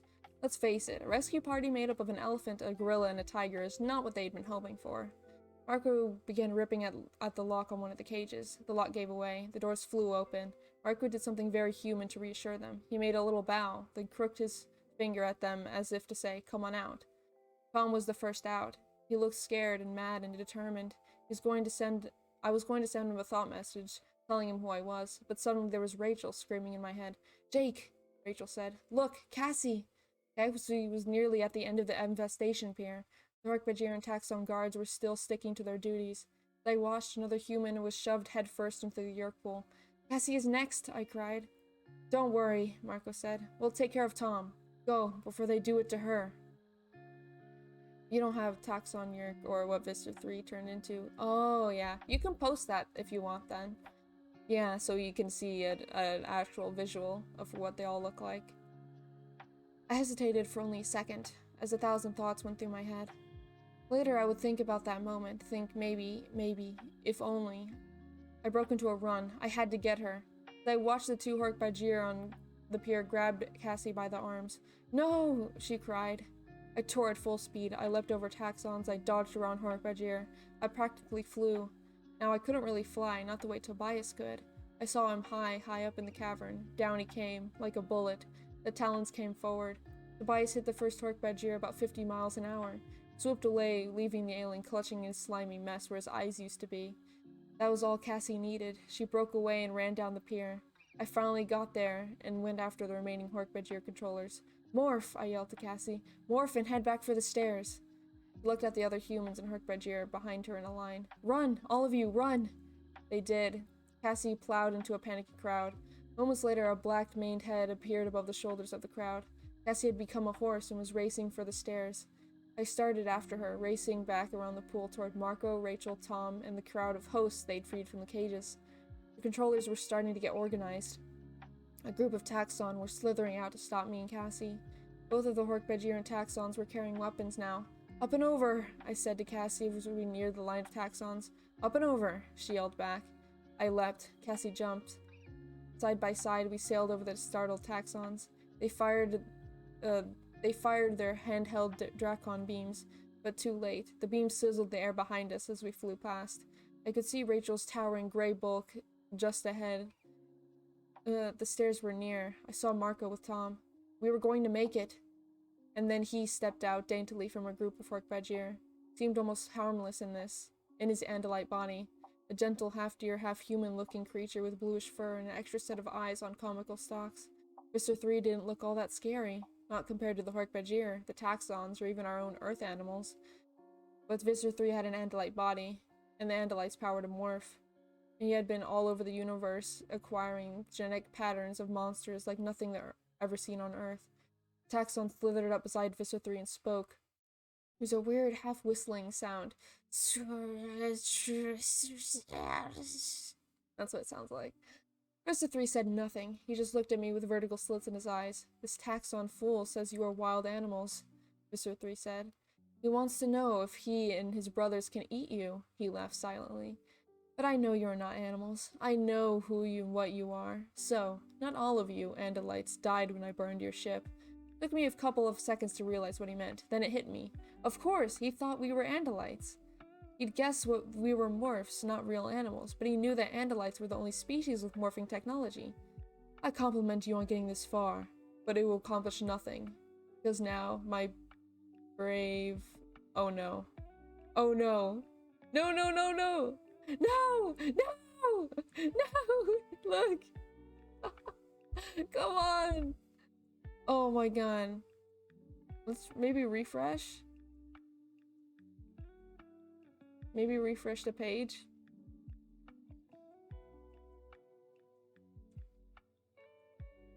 Dude, my freaking... This is so sad. Please. Please, don't let us end like that. So there's 27 chapters.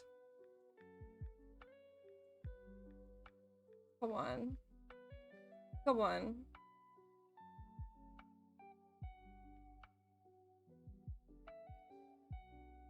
Okay, good, good, good. It's loading. It's loading. We're good. We're good. It's loaded. Now we just gotta zoom in so I don't have to read the teeny tiny font. And we're back. Heck yeah. Okay.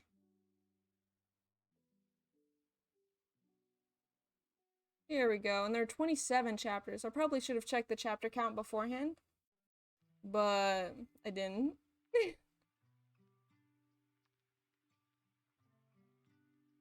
Okay.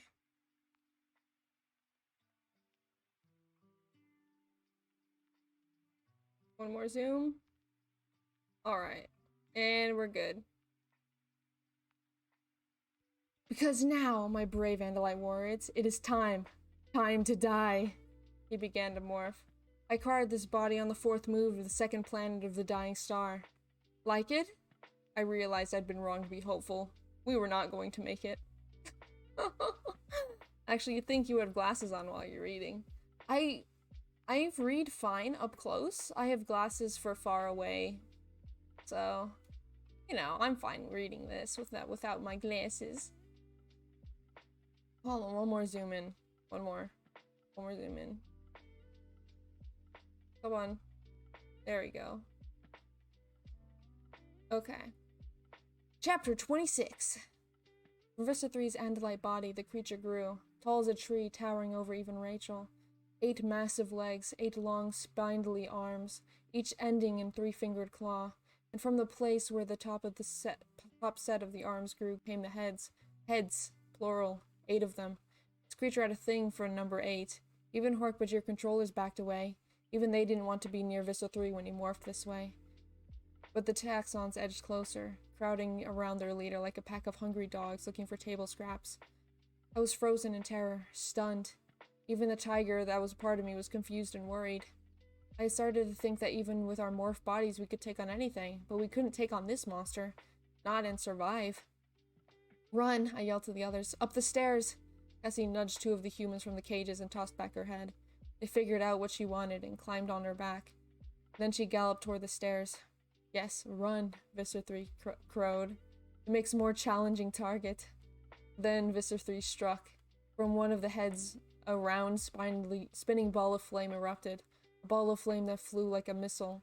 It skimmed through the air and splattered against the back of one of the women riding Cassie. Ah! She fell off, screaming and rolling around to put out the flames. Cassie kept going with only one rider. She reached the base of the stairs. Target practice, Visser 3 laughed. He fired fireball after fireball, one after another. One singed my shoulder and flew past. One hit Rachel in the ear and made her scream in my head, in triumphant and trumpet in terror. The air was full of fire. You have to get out of here, Mako yelled. Yes, run. Run for the stairs, I repeated. Rachel, get moving. Clear a path. A big swarm of us was heading for the stairs, but the taxons had closed in around us. Sorry if you can hear the doggos barking. Anyone that got away from Visser 3 was swarmed over by taxons. I saw Tom out of the corner of my eye. He was swinging his fists at a pair of taxons that were circling around him. Tom couldn't hurt them, but he was trying just the same. V3 is an actual sociopath. Oh, dude, 100%. I think he is too. No way he's not. Rachel ran over and plowed into one of them, crushing him beneath her tree trunk legs. Marco threw his arms around the second taxon and twisted till it split open, spilling its putrid guts all over the floor. Rachel had hit the bottom a few stairs and stopped. Elephant bodies are great for some things, but they are useless for climbing stairs. Morph back, I told Rachel. They began to shrink almost immediately, but there wasn't time to wait until the morphing was complete. Rachel started up the stairs, shifting mass of gray and pink, part human, part elephant, starting on weird, half-finished legs, and dragging a shriveled trunk that made her pretty face into something awful to see. We ran, but it was impossible. By the time we had climbed a few dozen stairs, there were only few free humans and 2 free HEWWO with us. The rest had been recaptured or burned. Fireball exploded at my feet and I snarled, but we retreated. We were a few hundred feet up the stairs when the last 2 freed HEWWO were brought down by the Visser's fireballs. They fell in flames. The Visser was climbing the stairs now, all alone. He was so big he barely fit on the stairs. I knew when he reached the point where the walls closed in around the stairs we would be safe from Visser 3. Glancing up, I saw that Cassie was almost to safety above us with 1 human rider. The rest of us, along with Tom and a pitiful hand of freed humans, were bunched together. Visser 3 began pelting the staircase ahead of us with fire. We were trapped. Fire ahead, Visser 3 himself behind. No, I heard a familiar voice say. No, you filthy creep. You aren't going to win this time. It was Tom. All alone, he charged at Visser 3, armed with nothing but his fists. One of the Visser's arms came down and swung at him. Tom! I cried. My tiger body roared with all its might, but the sound was lost in the noise of crying humans and whistling taxons. I saw Tom stagger from the Visser's blow. I saw him fall from the edge of the stairs. I went a little crazy. I was on the Visser before I knew what was happening. On him, digging my claws into his flesh. I twisted up and behind one of his 8 heads. The tiger in me knew what to do. I sank my teeth into his neck and clamped my powerful jaws and held on. Another head turned back and aimed a fireball at me. I dodged the first fireball. The second burned my flank. I jumped clear. The Visser roared in pain. I roared in hatred. And we ran up those stairs with 800 nightmares on our heels. Wow. So they can get away! Though with like 1 saved person. I mean, it's better than nothing, right? He has the most BS morph in the series. Well, I wouldn't know. I wouldn't know. I don't remember. I never actually finished the series. I got to, like, 30-something or 40-something, and then I stopped reading. But maybe I'll read it on my own. Who knows? Plural. Ah, okay. Chapter 27. The final chapter. We ran, exhausted and burned and terrified. We ran. Vista 3 had made one mistake. He was too large in his morph to follow us farther up the stairs. Heard Vista 3 yell something as we finally got away. He said, "I'll kill you all, Andalites. Run away, it doesn't matter. I'll kill you." Actually, I think it did matter. We hadn't exactly destroyed Vista 3. We had come out of it alive, we Animorphs. The final count was exactly one human freed. The woman who rode Cassie's back up the hellish pit. Cassie had gotten away clean. It had been the suspicious policeman who had grabbed her. He was the only controller to know her name, where she lived, and that she had been spying on the sharing. Okay.